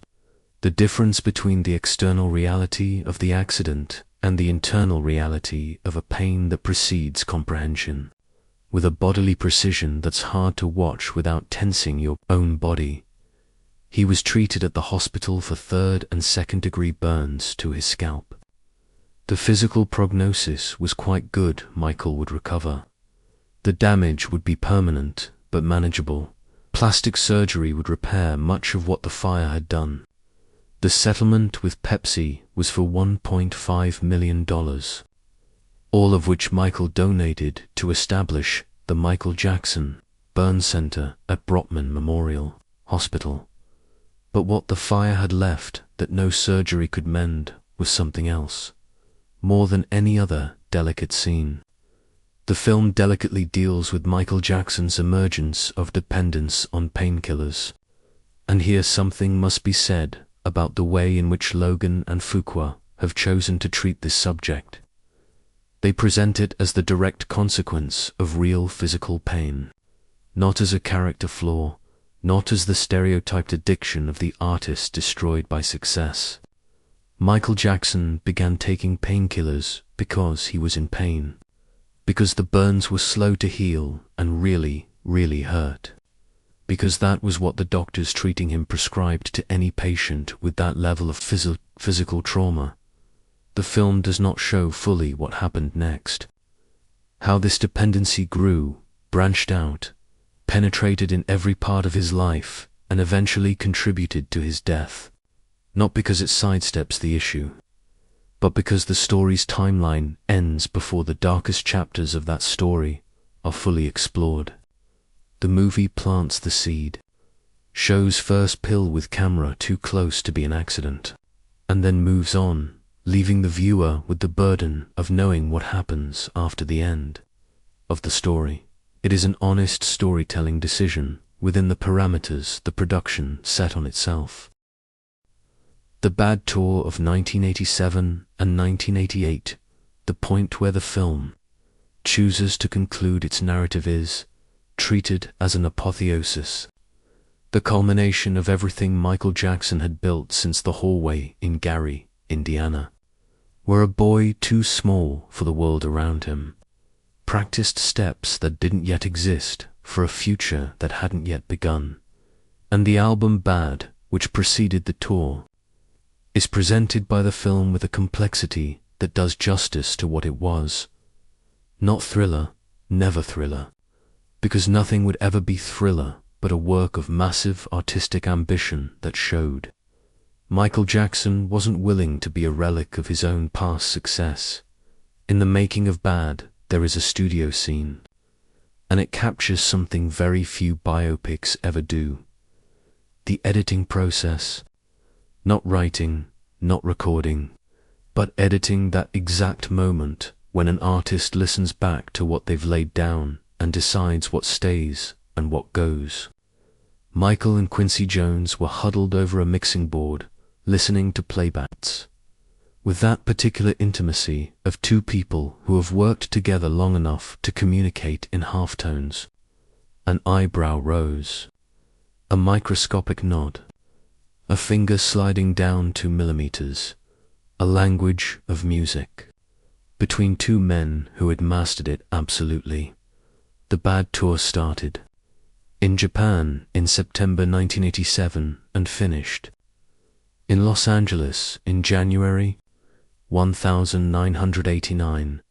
15 countries, 123 shows, 452,000 people in Japan alone, which broke all previous records. The highest grossing music tour ever up to that point. Fuqua films the tour sequence on a scale that cinema can, and the stage cannot. The capacity to show the sheer size of the spectacle and the loneliness of the person at the center of it. At the same time, in the tour montage, you see the packed stadium, 100,000 people singing every word of every song, and then a cut to the backstage hallway where Michael walks alone toward the stage. The juxtaposition of these two realities, the noise of the outside world and the silence of the hallway inside, is the most truthful image the film can find for the life Michael Jackson lived. 2. Famous for public, too much alone for privacy. The film's ultimate emotional climax is the final night of the tour. January 1989, Los Angeles. Michael on the stage at Dodger Stadium, the crowd in a lather, and in the space between songs, a space too quick for most of the audience to notice, he stops center stage and looks up. Not in the stadium, up to where there's only dark sky and spotlights. Jaafar Jackson keeps the look for a long 3 seconds, and that look is the whole movie. There's Gary, Indiana. There is Joseph. There is Katherine, and the after-school sandwich that never happened because there was always rehearsal. There's the Grammy that never was. His father had received a fax. There are the 8 seconds of the moonwalk. There was the fire on the Pepsi set, and the pill that followed. The silence of the corridor and the noise of a world that never ends. There is a man in a packed stadium looking up as if he was still searching for something that all that crowd couldn't give him. And there is the world giving the world more than the world could reasonably expect from any human being. The film is over. The stadium lights went out, and you leave the theater with Michael Jackson's question. One he clearly carried his whole life. What exactly was he looking for up there in the dark sky. It doesn't answer it. Perhaps because the straight answer was that he himself didn't know. Maybe because some questions don't have an answer. Only the specific, painful beauty of staying asked. And sometimes, in movies as in life, that's all it takes. Antoine Fuqua is not a director who hides behind his material. It's both his greatest strength and his biggest risk, depending on the film. He's the guy behind Training Day, the film that earned Denzel Washington an Oscar for Best Actor and cemented Fuqua's reputation as a director capable of extracting performances that transcend the script that backs them up. He's the man behind Southpaw, The Equalizer, Shooter. Movies that don't stay with you as high art but function with muscular competence rewarded by the marketplace. Fuqua is the kind of director Hollywood calls when it needs someone who delivers, who doesn't buckle under pressure, who runs a set with $200 million on the line, with the same calm that other men run a staff meeting. These are real properties, qualities that count, qualities Michael, the movie, needed. But Michael didn't just need a phenomenal set manager.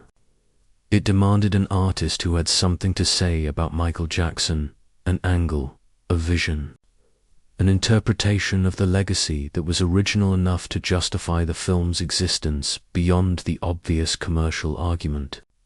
And it's here, in the search for Fuqua's directorial thesis in Michael, that the film begins to unravel. According to Antoine Fuqua, what is Michael Jackson's vision?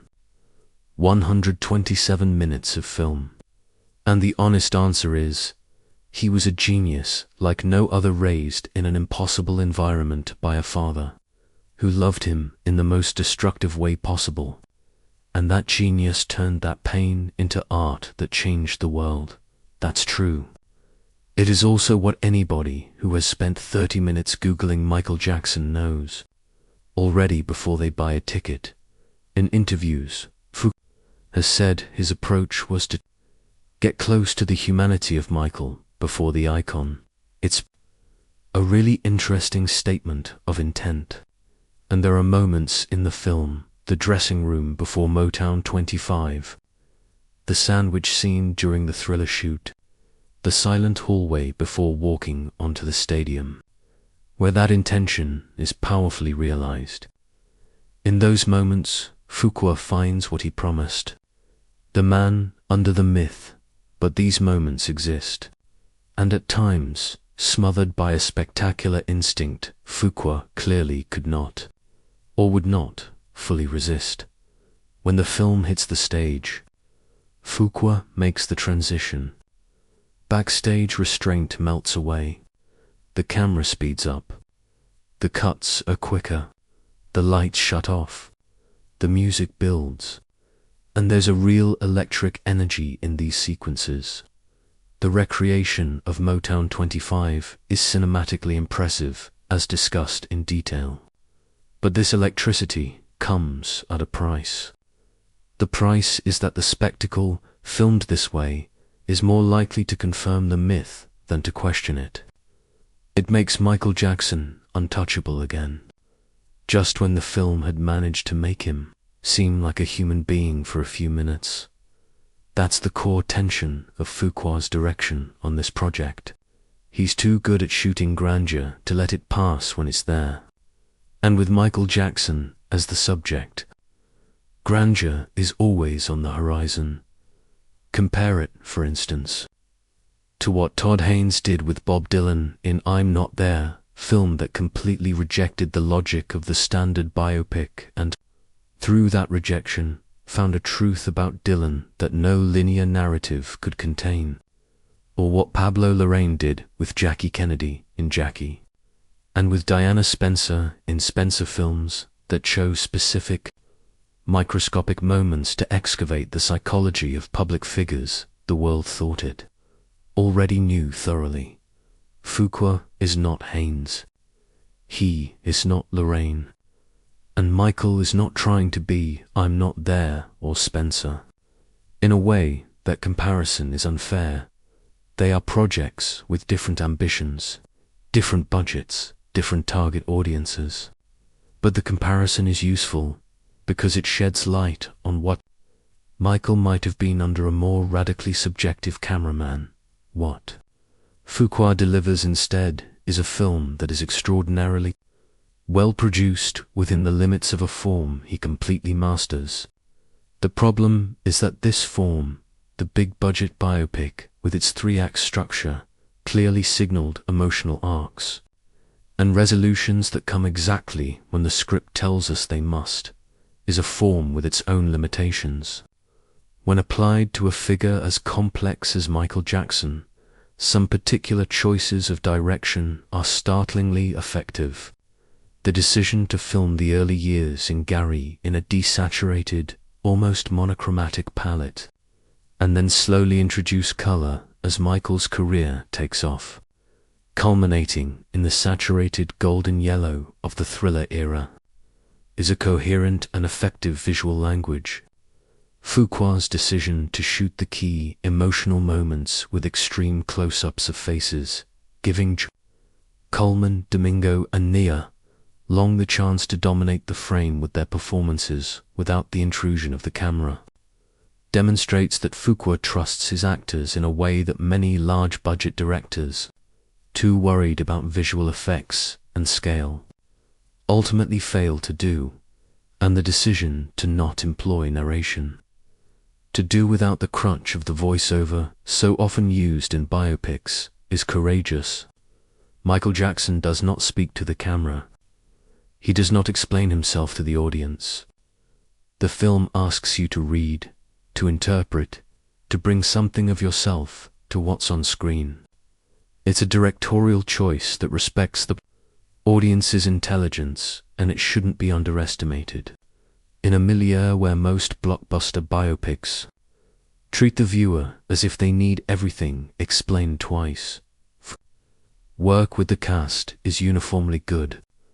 In interviews, Colman Domingo said that Fuqua allowed them to improvise within scenes, that there was a structure, there was Logan's script, but Fuqua understood that the best things happen in the spaces between what's written and what an actor discovers in the moment. The piano scene in Encino, which is described in detail in the section on Colman Domingo, was not in the original script as it appears in the film. Fuqua found it on set during an improvisation session, shot it for safety, and it became the final version in the edit. That is the Fuqua to be lauded, the director who recognizes when to get out of the way and let the actor's talent do the work. The problem is the last third of the film, where the pressures of the conventional biopic structure and the constraints of the agreement with the estate result in a narrative that loses the emotional coherence so carefully constructed over the first two acts. The wrap-up on the bad tour is a visual feast, and we've already discussed the final look at the sky, but it lacks the internal resolution that the conflict set up at the beginning deserved. There is no good ending to the Joseph arc. The relationship with Katherine is cut off before it can grow, and the Michael we meet in the final stadium seems, for all the grandeur around him, a little remote from the Michael we met at the start of the movie. Fuqua is not necessarily to blame. The result of the third act rewrite, the 2025 reshoots, the scrubbing of the chapters about the allegations and the final years, is a film without a true ending act. Fuqua did the best he could with the structure that was left, but the rest of the structure has a hole right in the middle that no amount of pyrotechnics can quite cover up. Antoine Fuqua deserves credit for delivering a movie that succeeds more than it fells, a movie with moments of real greatness, that sustains an extraordinary lead performance with a visual and emotional context worthy of it, and that tells the story it was authorized to tell with competence and, at times, real beauty. but the filmmaker Michael Jackson deserved. The kind of filmmaker who is willing to look at the full depth of his story, without agreements, without clauses, without the weight of an estate protecting a legacy. That filmmaker hasn't made this movie yet. Perhaps they never will. And that itself is a story that says a lot. There is an image. Before a single word of dialogue, before any performance, before Jaafar Jackson is seen on screen for the first time. A street, grey, flat. The wet asphalt of Gary, Indiana, reflects a winter light that warms nothing, and the wind blowing between houses too close together, like the space between them was a luxury that neighborhood couldn't afford. That's the first aesthetic decision of the movie, and it's by Dion Beebe. Beebe is one of the most versatile cinematographers in Hollywood, trained in an Australian visual tradition that prizes texture over technical perfection. He won an Oscar for Memoirs of a Geisha and was nominated for Chicago. To films like Michael, about performance, about spectacle, about the line between what a person shows the world and what they hide. The coincidence is not unimportant. Fuqua had a specific cinematographer in mind who had experience shooting the duality of the mask and the face. Underneath, and this duality is the organizing principle of Michael's entire visual language. First thing you notice is the color scheme. The 60s Gary, Indiana, is shot in a range from cold gray to washed out sepia. The colors of concrete, of metal, of dignified poverty that has no resources to be colorful. The film begins to add color, in very measured steps, once the Jackson 5 arrive in Los Angeles and Motown gets going. It is not an explosion, it's infiltration. Yellow is the first thing in the studio lights. Berry Gordy selects red for the boys' clothes. The Jackson family never dreamed they could live in the blue swimming pools of the Encino houses. Michael's solo career explodes with Off the Wall, Thriller, Bad. The saturation increases. It's a movement you may not be aware of on a conscious level the first time you see it, but your visual system certainly registers and processes it. As Michael Jackson gets more famous, his world literally gets more colorful, more saturated, harder, and there is a subtext to this choice that Beebe and Fuqua never articulate but that is clearly on screen.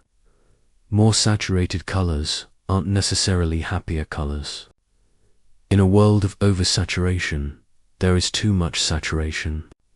The intensity of everything, the light, the colors, the sounds, the expectations, exceeds far what any human nervous system can process in a sustainable way.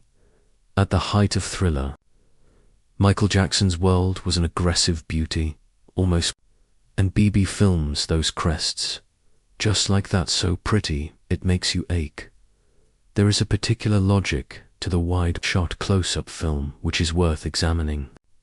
Fuqua and Beebe employ wide shots, wide-angle lenses, a lot of negative space. The character looking small in relation to the environment in two specific and seemingly opposite scenarios. When Michael is in a packed stadium, and when Michael is by himself in an empty space. The first one tells you size, the second, isolation. Both have the same cumulative effect. The feeling of a person who is never quite in scale with his who is never big enough or small enough, who never really fits. That's an analysis that sounds abstract, but you feel in your gut while you're watching. Not as a film theory. The film is a physical restlessness, unannounced, that comes at the viewer. The performance sequences are a totally different visual language to the backstage scenes, and this is, technically, the most ambitious decision in the movie. BB employs two cameras with different optical characteristics for the stage scenes. One with lenses pitched toward the wide-angle end of the scale, creating distortion at the edges that makes the performances seem almost dreamlike, unreal. Another with long telephoto lenses that compresses space and brings the viewer closer to Jaafar's face with an intimacy alive. Stadio would never permit, it creates performance sequences with a visual texture that is more and less real than the documentary. Record at the same time. Realer, closer, it is less real, however. Optical distortion pulls it just a little bit out of the physical world we know. It is the right visual language for performances that by their very nature were experiences beyond the real, creating their own reality that archival footage has always inadequately captured because an archival camera is capturing what is. BB's camera tries to get at the feeling, and in that difference between those two things is the heart of what cinema can do that documentaries can't. The score, original music by James Newton Howard. Apart from the Michael Jackson catalogue that's all over the movie, is one of those things that critics tend to underestimate in musical biopics, as it gets overshadowed by the subject's own music. Newton Howard has had a long career in Hollywood, scoring everything from Pretty Woman to The Dark Knight. Here he has come up with a deliberately low-key score. He seems to have realized that trying to compete with Billie Jean or Thriller would be musically suicidal. So he doesn't run. What Newton Howard does instead is create a sonic texture in the spaces where Michael's catalogue is absent. Behind the scenes softly. Family scenes are tense, in the hall in front of the stadium. In these scenes, the score is almost imperceptible, very soft strings, sometimes just a piano, often just silence broken by sparse notes. And that invisibility is its greatest strength, for it allows the performances of the actors to breathe, without the emotional crutch of overly dramatic music. There is one particular moment, the scene after Joseph is fax-fired.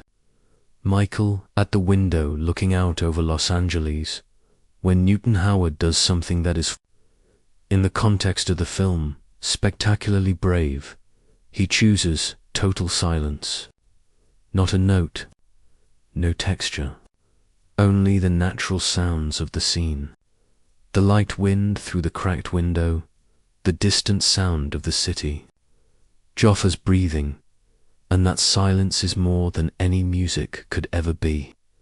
The editing by Conrad Buff, for who has worked with Fuqua before, and whose relationship with the director is visibly fluid in his choices of cuts, balances very different rhythms throughout the film with a skill that is only noticeable when you try to imagine how different it would be if the cuts were placed elsewhere. The backstage scenes are cut with long, patient pauses that let the actors finish their thoughts. The performance scenes are shot at twice the speed of the rest of the movie, creating a rhythmic difference that viscerally expresses the difference between Michael's life on and off the stage, but it is in the transitions between these two worlds that Buff does his most sophisticated work. There is a specific cut in the film 3 times, not identical, but same logic, where the camera is on Jaafar's face backstage, quiet, contained, almost absorbed, and then cuts directly to the stage, already mid-performance, already with the crowd going wild, already with Michael Jackson in supernova mode. There is no soft transition, no fading, just a clean, sharp cut saying, "This is how it goes." There is no graduation. There is no warm-up.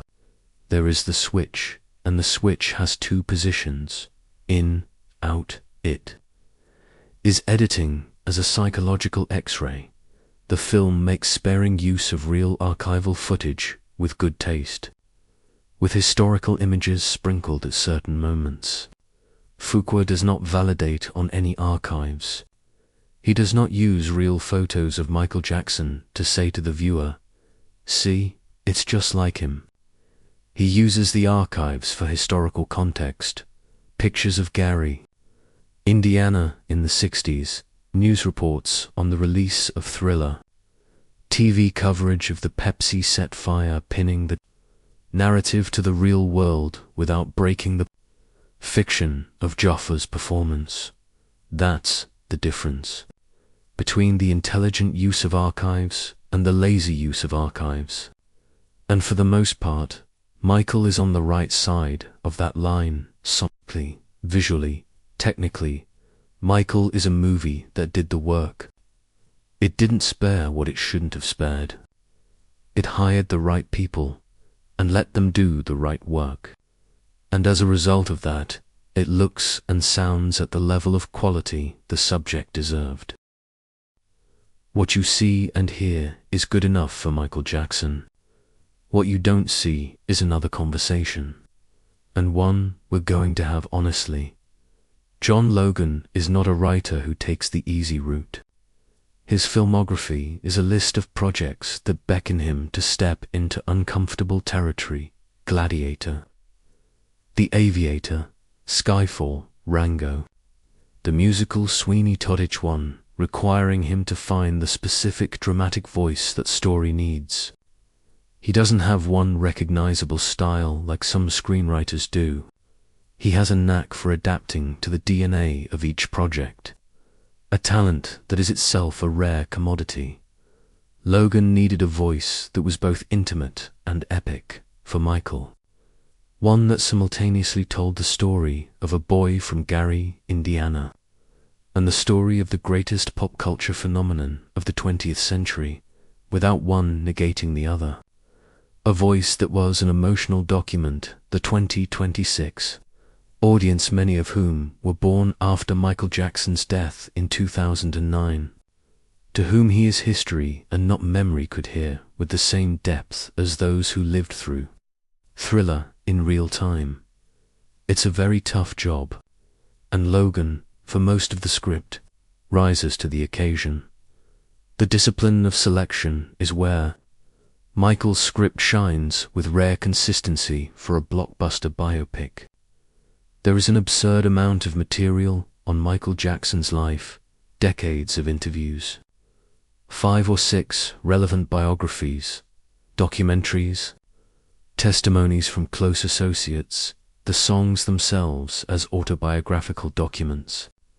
The temptation to cram everything in, to make the film an audiovisual encyclopedia of Michael's life, must have been overwhelming. The script's construction makes it clear that Logan resists that temptation with some firmness. The movie has a clear emotional center: Michael's relationship to power, his father's power over him, his own power in the industry, and the power fame had over his life. Every scene that Logan decides to include has to do with that axis of themes. Every scene he decides not to put in, and there are many, is omitted because it does not serve that particular argument. However theatrically compelling it may have been, that's the sign of a screenwriter who knows his movie. The dialogue is stunningly naturalistic for a biopic, outside of a few moments we'll get to. Logan sidesteps the most typical pitfall of the genre: exposition in the form of conversation, dialogue that is there to tell the viewer historical fact, rather than dialogue that is there because those people in that situation would actually say those things. Michael's characters are people, not encyclopedias. A single moment, a dialogue between Michael and Quincy Jones in a late studio scene during the making of Bad, exemplifies what Logan gets at his best. Michael is listening to a playback of Man in the Mirror, one of the more directly autobiographical songs on the album, and he's restless. Not music, with what the music stands for. "That sounds like I'm apologizing," he tells Quincy. Quincy listens to this for a moment. Replies says, "Then change what you are sorry for." This is not a music production conversation. It's a conversation about artistic responsibility and personal responsibility at the same time. It's the conversation Michael Jackson needed to have with himself at that moment in his life, externalized by an interlocutor with the emotional authority to make it resonate. Logan does this over and over, using conversations about music to reveal psychology. This is a smart move for a biopic about a musician, because music was the arena in which Michael was most at ease, most genuine, most totally himself. Story-wise, it makes sense to put the biggest emotional reveals in that territory. And it's emotionally smart, where the script is weak, and let's be honest, is in scenes with supporting characters who are more narrative functions than fully realized people. There's an arc involving one of Michael's brothers, not Jermaine, but Marlon. He shows up, has a moment of seeming emotional significance, then exits the film with no resolution whatsoever. There's Michael's friendship with a young character that appears to be introduced to humanize him at a certain point in the story, only for Logan to drop it the minute it does its job. These are the places you feel the script as a machine. These are the places the gears show through the flesh of the story. The three-act structure is adhered to so faithfully that it becomes both the anchor of the script and its most obvious limitation. The first act, Gary, childhood, Motown, has a clarity and urgency that work perfectly. The second act, artistic autonomy, thriller. The conquest of identity is the richest, the densest, the most cinematically interesting. The third act, marred by reshoots and the excision of the chapters detailing the allegations, loses the internal coherence painstakingly developed by the first two dots in interviews. Logan said the original script had a very different third act, darker, more complex, more willing to sit with the contradictions that defined the last 20 years of Michael's life. That the version that made it to the screen is one that he himself doesn't quite recognize as his own work. That statement, delivered with a candor that is rare on promotional tours where everyone tends to defend the final product, tells us more about the quality of the original script than any outside analysis possibly could. What's made it to the screen is a working script that has amazing scenes, that discovers an honest dramatic language for most of the story it wanted to tell. This gives its characters, particularly Michael, Joseph, and Katherine, a three-dimensionality that the genre often denies, but it bears the visible scars of emergency surgery in 2025, when the third act was cut out and replaced with whatever was on hand. They are there for those who are looking for the sutures. They don't ruin the movie, but in the final act they make you feel like you're watching a story that got derailed before it reached where it needed to go. Some of a remarkable script was written by John Logan. Antoine Fuqua directed part of a remarkable film. The question was always, do we have enough of the parts? The answer, as with most things concerning Michael, is complicated. Let's discuss the missing pieces of the movie, not as a moral judgment that isn't what film critics do, but as an honest reckoning with what the absence of certain material does to the work that wound up in theaters, because absences matter. Sometimes they weigh more than presence. Michael Jackson died at home in Los Angeles on June 25, 2009, at the age of 50. The official cause of death was cardiac arrest due to propofol, a hospital-grade anesthetic administered by his personal physician, Conrad Murray, as a sedative to help him sleep. In 2011, Murray was convicted of involuntary manslaughter. This history is public, documented, and undeniable. The film concludes in 1989, 20 years before that one. Fuqua and King suggest the decision to end the narrative with the bad tour is an artistic choice, one that focuses on Michael's ascent to the biggest pop artist in the world, rather than his decline after that. And there is, as I said before, something really valid in that choice as a creative force. The rise of Michael Jackson is a whole story in itself.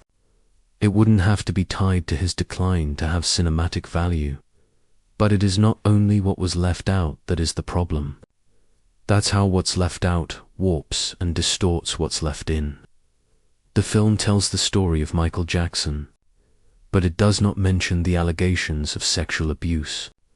The 1993 allegations involving Jordan Chandler, and the 2003 allegations that led to a 2005 criminal trial in which Michael was acquitted of all 13 charges.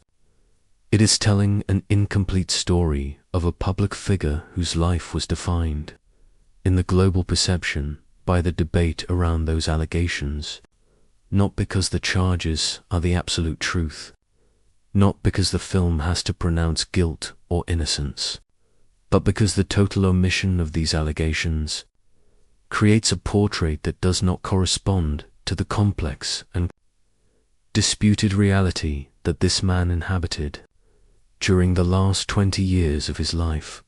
In its review of the film, the BBC called it, bluntly, a daytime TV movie made by the Michael Jackson estate itself.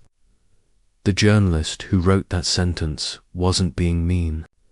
She was precise, because that's what happens to an epically scaled subject in a daytime TV movie. You save him from himself. The Guardian had a different, but equally incisive take. The film is more honest about Joseph Jackson than any family biopic has been before, and deserves credit for that. But the frankness about Joseph, dead and unable to sue anyone, seems to be deliberately contrasted with the dishonesty of omission. About the controversies surrounding Michael himself, it's an argument that stings because it has a logic that is hard to refute.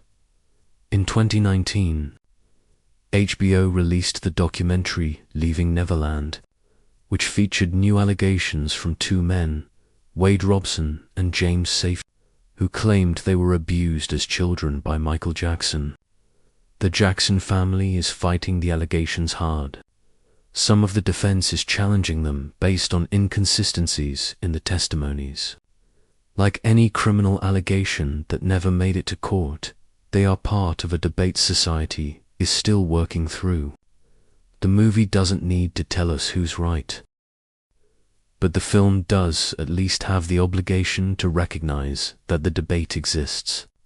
That for a large part of the global audience, Michael Jackson's life and legacy are inseparable from these questions. To claim that a film is the definitive portrait of an artist, yet ignore these issues, is not an honest portrait. This is a pamphlet.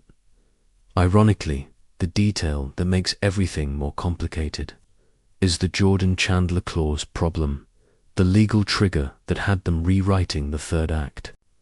Because if the production was going to deal with the allegations at all with any nuance, and was stopped by a legal injunction from mentioning a specific name, then the problem isn't Fuqua and Logan's lack of artistic courage.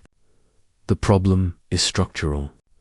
It's what happens when you make a film in partnership with the estate of the very subject you're portraying. Graham, King, and the Michael Jackson estate are co-producing, which meant the estate had to greenlight the film. And that meant the estate had power over what was in the film and exercised it. This is not a guess. The production has a publicly stated business model. The closest precedent would be Bohemian Rhapsody, also produced by Graham King, also in partnership with the estate of the lead artist, also widely criticized for sanitizing the darker corners of Freddie Mercury's life. The difference between the two is scale. The Michael Jackson controversies are of a magnitude Mercury's never reached. The cost of sanitization is thus correspondingly higher. What makes all of this doubly frustrating is that Michael is a brave film, within its self-imposed boundaries. The portrayal of Joseph as a father who caused real psychological damage is more direct than many expected. The fact scene, the murder of his father, is loaded emotionally, and goes against the united family as marketed by the estate historically. The film's more honest portrayal of his painkiller addiction as a result of the Pepsi fire, without glamorizing or moralizing it, is probably as honest as a film needing the Jacksons' approval reasonably could be. Yet these moments of bravery within boundaries make the absence of the most controversial chapters all the more glaring. Because if you see that the film can be honest in some places, then the dishonesty of omission in others doesn't seem unavoidable. It feels deliberate. The New York Times critic got it exactly right. The movie Michael Jackson deserved would be a movie he probably wouldn't approve of, and that sentence encapsulates the central paradox of any biographical project made in partnership with the subject's legacy. The estate's approval makes the movie possible, and that's what makes the movie not complete. For the theatergoer who walks in wanting to celebrate Michael Jackson's genius, Michael gives them exactly what they were promised. The acting is amazing. The music is undeniable. The production is perfect. And the portrait of a peerless talent raised in an impossible environment is honest and moving. For the viewer who wanted to understand Michael Jackson, the whole man, with all his contradictions, all his shadows, all the chapter's history still debates, Michael delivers only half of what it promises. A really touching half, beautifully made. But half and half of Michael Jackson is a paradox in itself. For his greatness could never be put in half of anything. Sony Pictures had April 24th, 2026, a Friday, marked on the calendar for over 2 years. Michael landed in American theaters that day. The marketing campaign was one of the most elaborate and calculated Hollywood had produced in recent years. Not because the movie had to be sold to the public, but because the public had to be prepared for the complexity of the conversation the film would inevitably spark. The trailers were works of art in the art of deliberate seduction. 2 minutes and 40 seconds long, and not 1 second of controversy, family, tension, or anything other than the spectacle of performance and the beauty of the music. The first out in October 2025. It went exactly as planned. 300 million views in 72 hours, and Jaafar Jackson, almost overnight, became a global presence in his own right. Not just because of his last name. The second trailer, out in February 2026, showed more the relationship with Joseph, the family tension, some of the wilder scenes. It led to discussion. It was news. It did its job of indicating that there was material beyond the spectacle. The premiere took place at the Dolby Theatre in Los Angeles on April 17, a week before Wide, releasing an event the American press uniformly described as one of the most emotionally charged that room had hosted in years.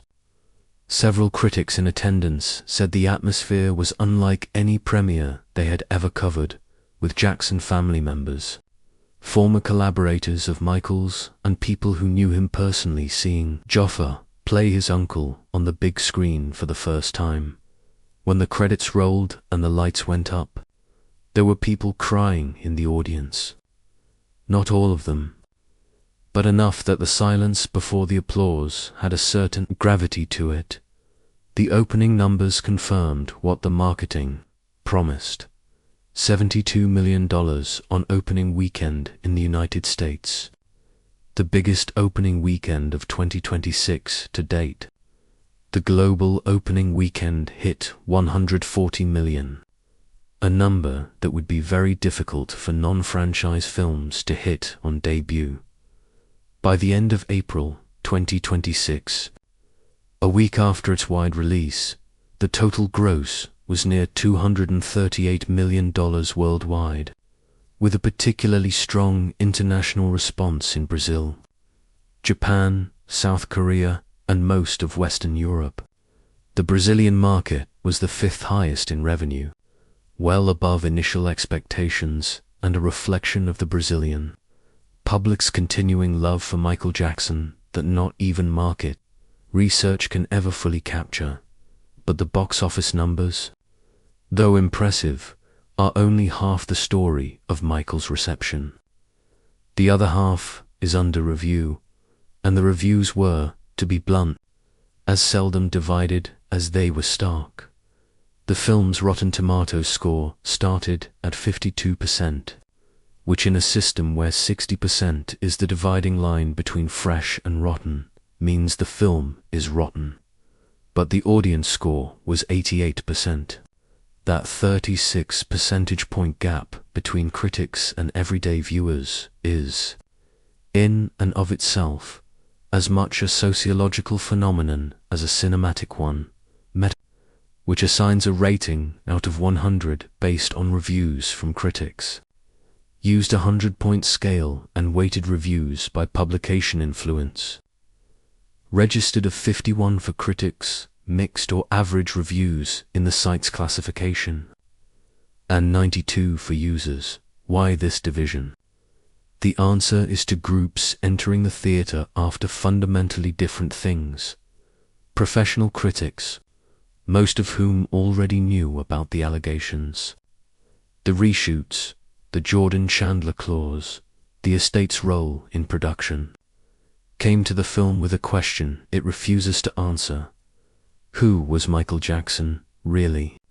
And when the film didn't answer that question, or only partially answered it, frustration became reviews that judged the film not only for what it is, but for what it ISN single quotes, the average viewer, especially Michael Jackson fans who constituted a huge chunk of the paying audience in the first few weeks, went into the theater wanting something else.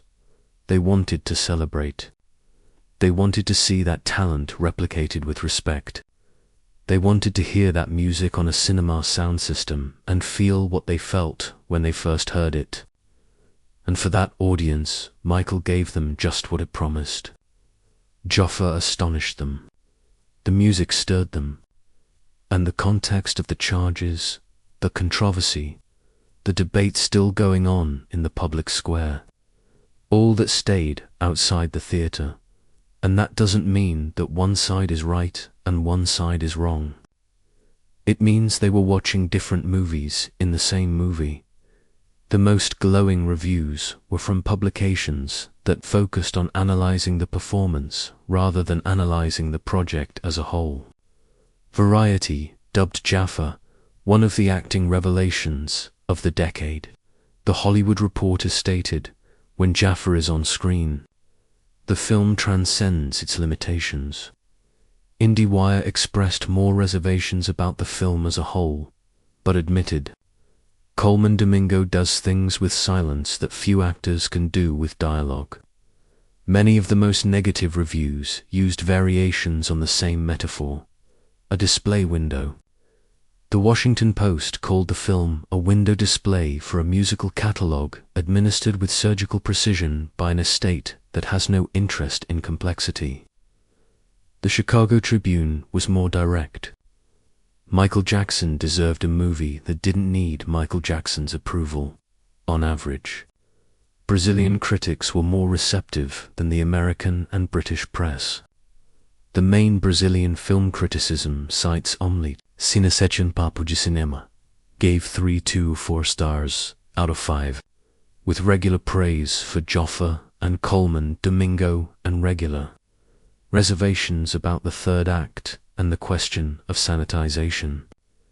In the first weeks, Brazilian audiences packed movie theaters with a regularity that local distributors hadn't anticipated for a film that wasn't part of a franchise.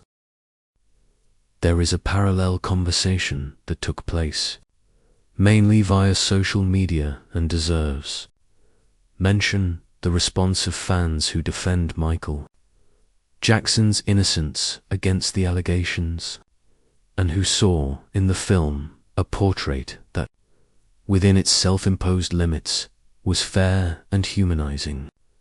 There are so many in this group, so organized and global in its presence, that not including the allegations was not a cowardly omission, but a choice of narrative integrity. A film about a man acquitted by the legal system is not required to repeat unproven charges. That is a good point, though. It is also an argument that historical reality makes impossible to accept without qualification. What Michael reveals, then, about the state of biographical cinema in 2026 is nothing we didn't already know. That films made in collaboration with the estates of their subjects have an honesty ceiling dictated by contracts, not art. That mass audiences and specialized critics often assess films with criteria so divergent that their conclusions seem to be about different movies altogether. And that Michael Jackson, 15 years after his death, is still someone that the world cannot talk about calmly, evenly, with the willingness to sit with the ambiguity that his story really holds. The film is a mirror, and what each viewer sees in it is more about what they brought into the darkroom than what is actually on the screen. Do you want to see Michael? In the end, any critic has the duty to answer that is the question. Not as the arbiter of truth, not as the final word on what is or isn't worth someone's time, but as someone who watched closely and has a responsibility to be honest about what they found. Yes, the answer is, with eyes wide open. Michael is a movie that succeeds in ways that are genuinely rare for big-budget biopics. It has a central performance that is, without reservation and without hyperbole, one of the most extraordinary the genre has produced in years. It has directorial sequences that reach the kind of spectacular grandeur that justifies cinema as a collective experience in a dark room, with a sound system that makes your chest vibrate and a screen big enough for Jaafar Jackson's Moonwalk to take up your entire field of vision. It has the benefit of a supporting performance, Colman Domingo, as Joseph Jackson, that should be studied in acting schools as an example of what calculated restraint can do with a character a lesser actor would turn into a caricature. It has the music, and the music, even if you think you know it by heart, even if you've heard it more times than you can count, takes on another dimension when put with images trying to contextualize the pain and genius that made it. Seeing what the film shows about the man who made it makes Billie Jean more complicated. Man in the Mirror is more heavy. Thriller is at once more euphoric and more melancholic, a cocktail of feeling that only art can maintain in the same moment. That's no small feat. That's a lot. Just enough for an afternoon in the cinema. But go to the movies knowing what Michael is as a film, not just as a spectacle. This is a movie made with the blessing and active participation of the estate of its subject. This means that it is by definition a partial vision, not in the sense of being a lie, but in the sense of being incomplete. The shiny bits are genuine, and the missing bits are real, too. And a portrait with strategic absences is not an honest portrait, however beautifully the present parts are painted.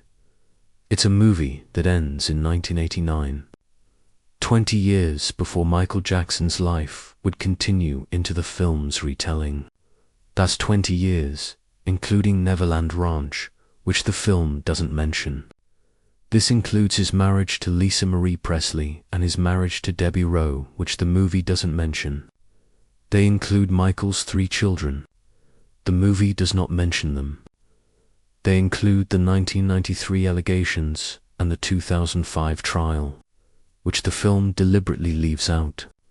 These are the years of growing isolation, of growing addiction, of a life that gradually became impossible to live in ways any sane person would recognize as a life. The 20 years are not in the movie. And the Michael Jackson who stands at the end of that 1989 bad tour, on top of it all, in a packed stadium, looking up at the sky, is a Michael Jackson that history would immediately complicate, would make more painful, more human in his fragility. But what is in the movie that Michael, the one of the origins, the rise, the moonwalk and the fax sent to his father and the child who played piano while his father read the newspaper, that Michael is real. He's real within the limits the production has imposed, and he is filmed and played with a care and talent that you will not see in many movies this year. Jaafar Jackson to be nominated for an Oscar. This is not conjecture, and that's a conclusion based on what we see on screen, and how the industry responds to the type of performance he gives. A full physical and emotional transformation, in a role of historical importance, in a major studio blockbuster. For a long time, the Academy of Motion Picture Arts and Sciences has rewarded this kind of work. And if the nomination doesn't come, it would be one of the most shocking snubs in recent memory. Colman Domingo is a genuine contender for a Best Supporting Actor nomination, a genuine contender to win, depending upon the rest of the field.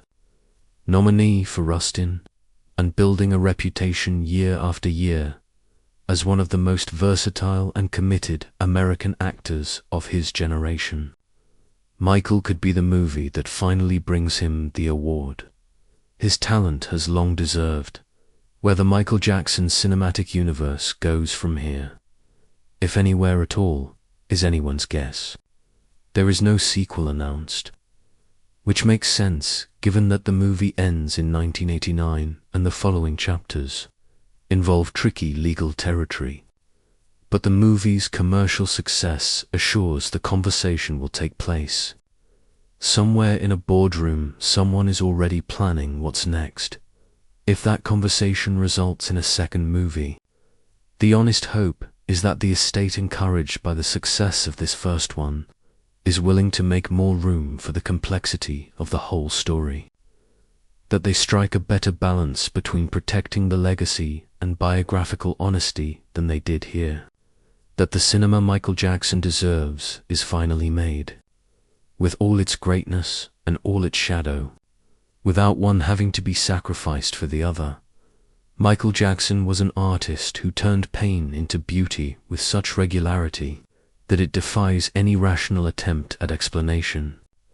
He took his stolen childhood, his terrifying father, the loneliness of extreme fame, the fears that attended him his whole life, and turned it all into music the whole world heard and felt in over 100 different languages. That's not small. In fact, it was among the most extraordinary things anyone did in the 20th century. The film Michael does manage to honor some of that. The brightest part, and that part that makes you jump out of your seat with Billie Jean in your ears and Jaafar Jackson in your eyes, and that feeling of having been touched by something beyond the everyday. The other part, the shadow, the labyrinth, the years the film doesn't tell, remains outside the theater, waiting as if it has always waited, patient and still as only the truth knows to be. Go see it. Start the music. Let Jaafar surprise you. And when you walk out of the theater, if you want to know the rest of the story, the full, complicated, impossible to simplify story, just remember that movies, even the most expensive and beautiful, are only a beginning. The rest you must discover for yourself.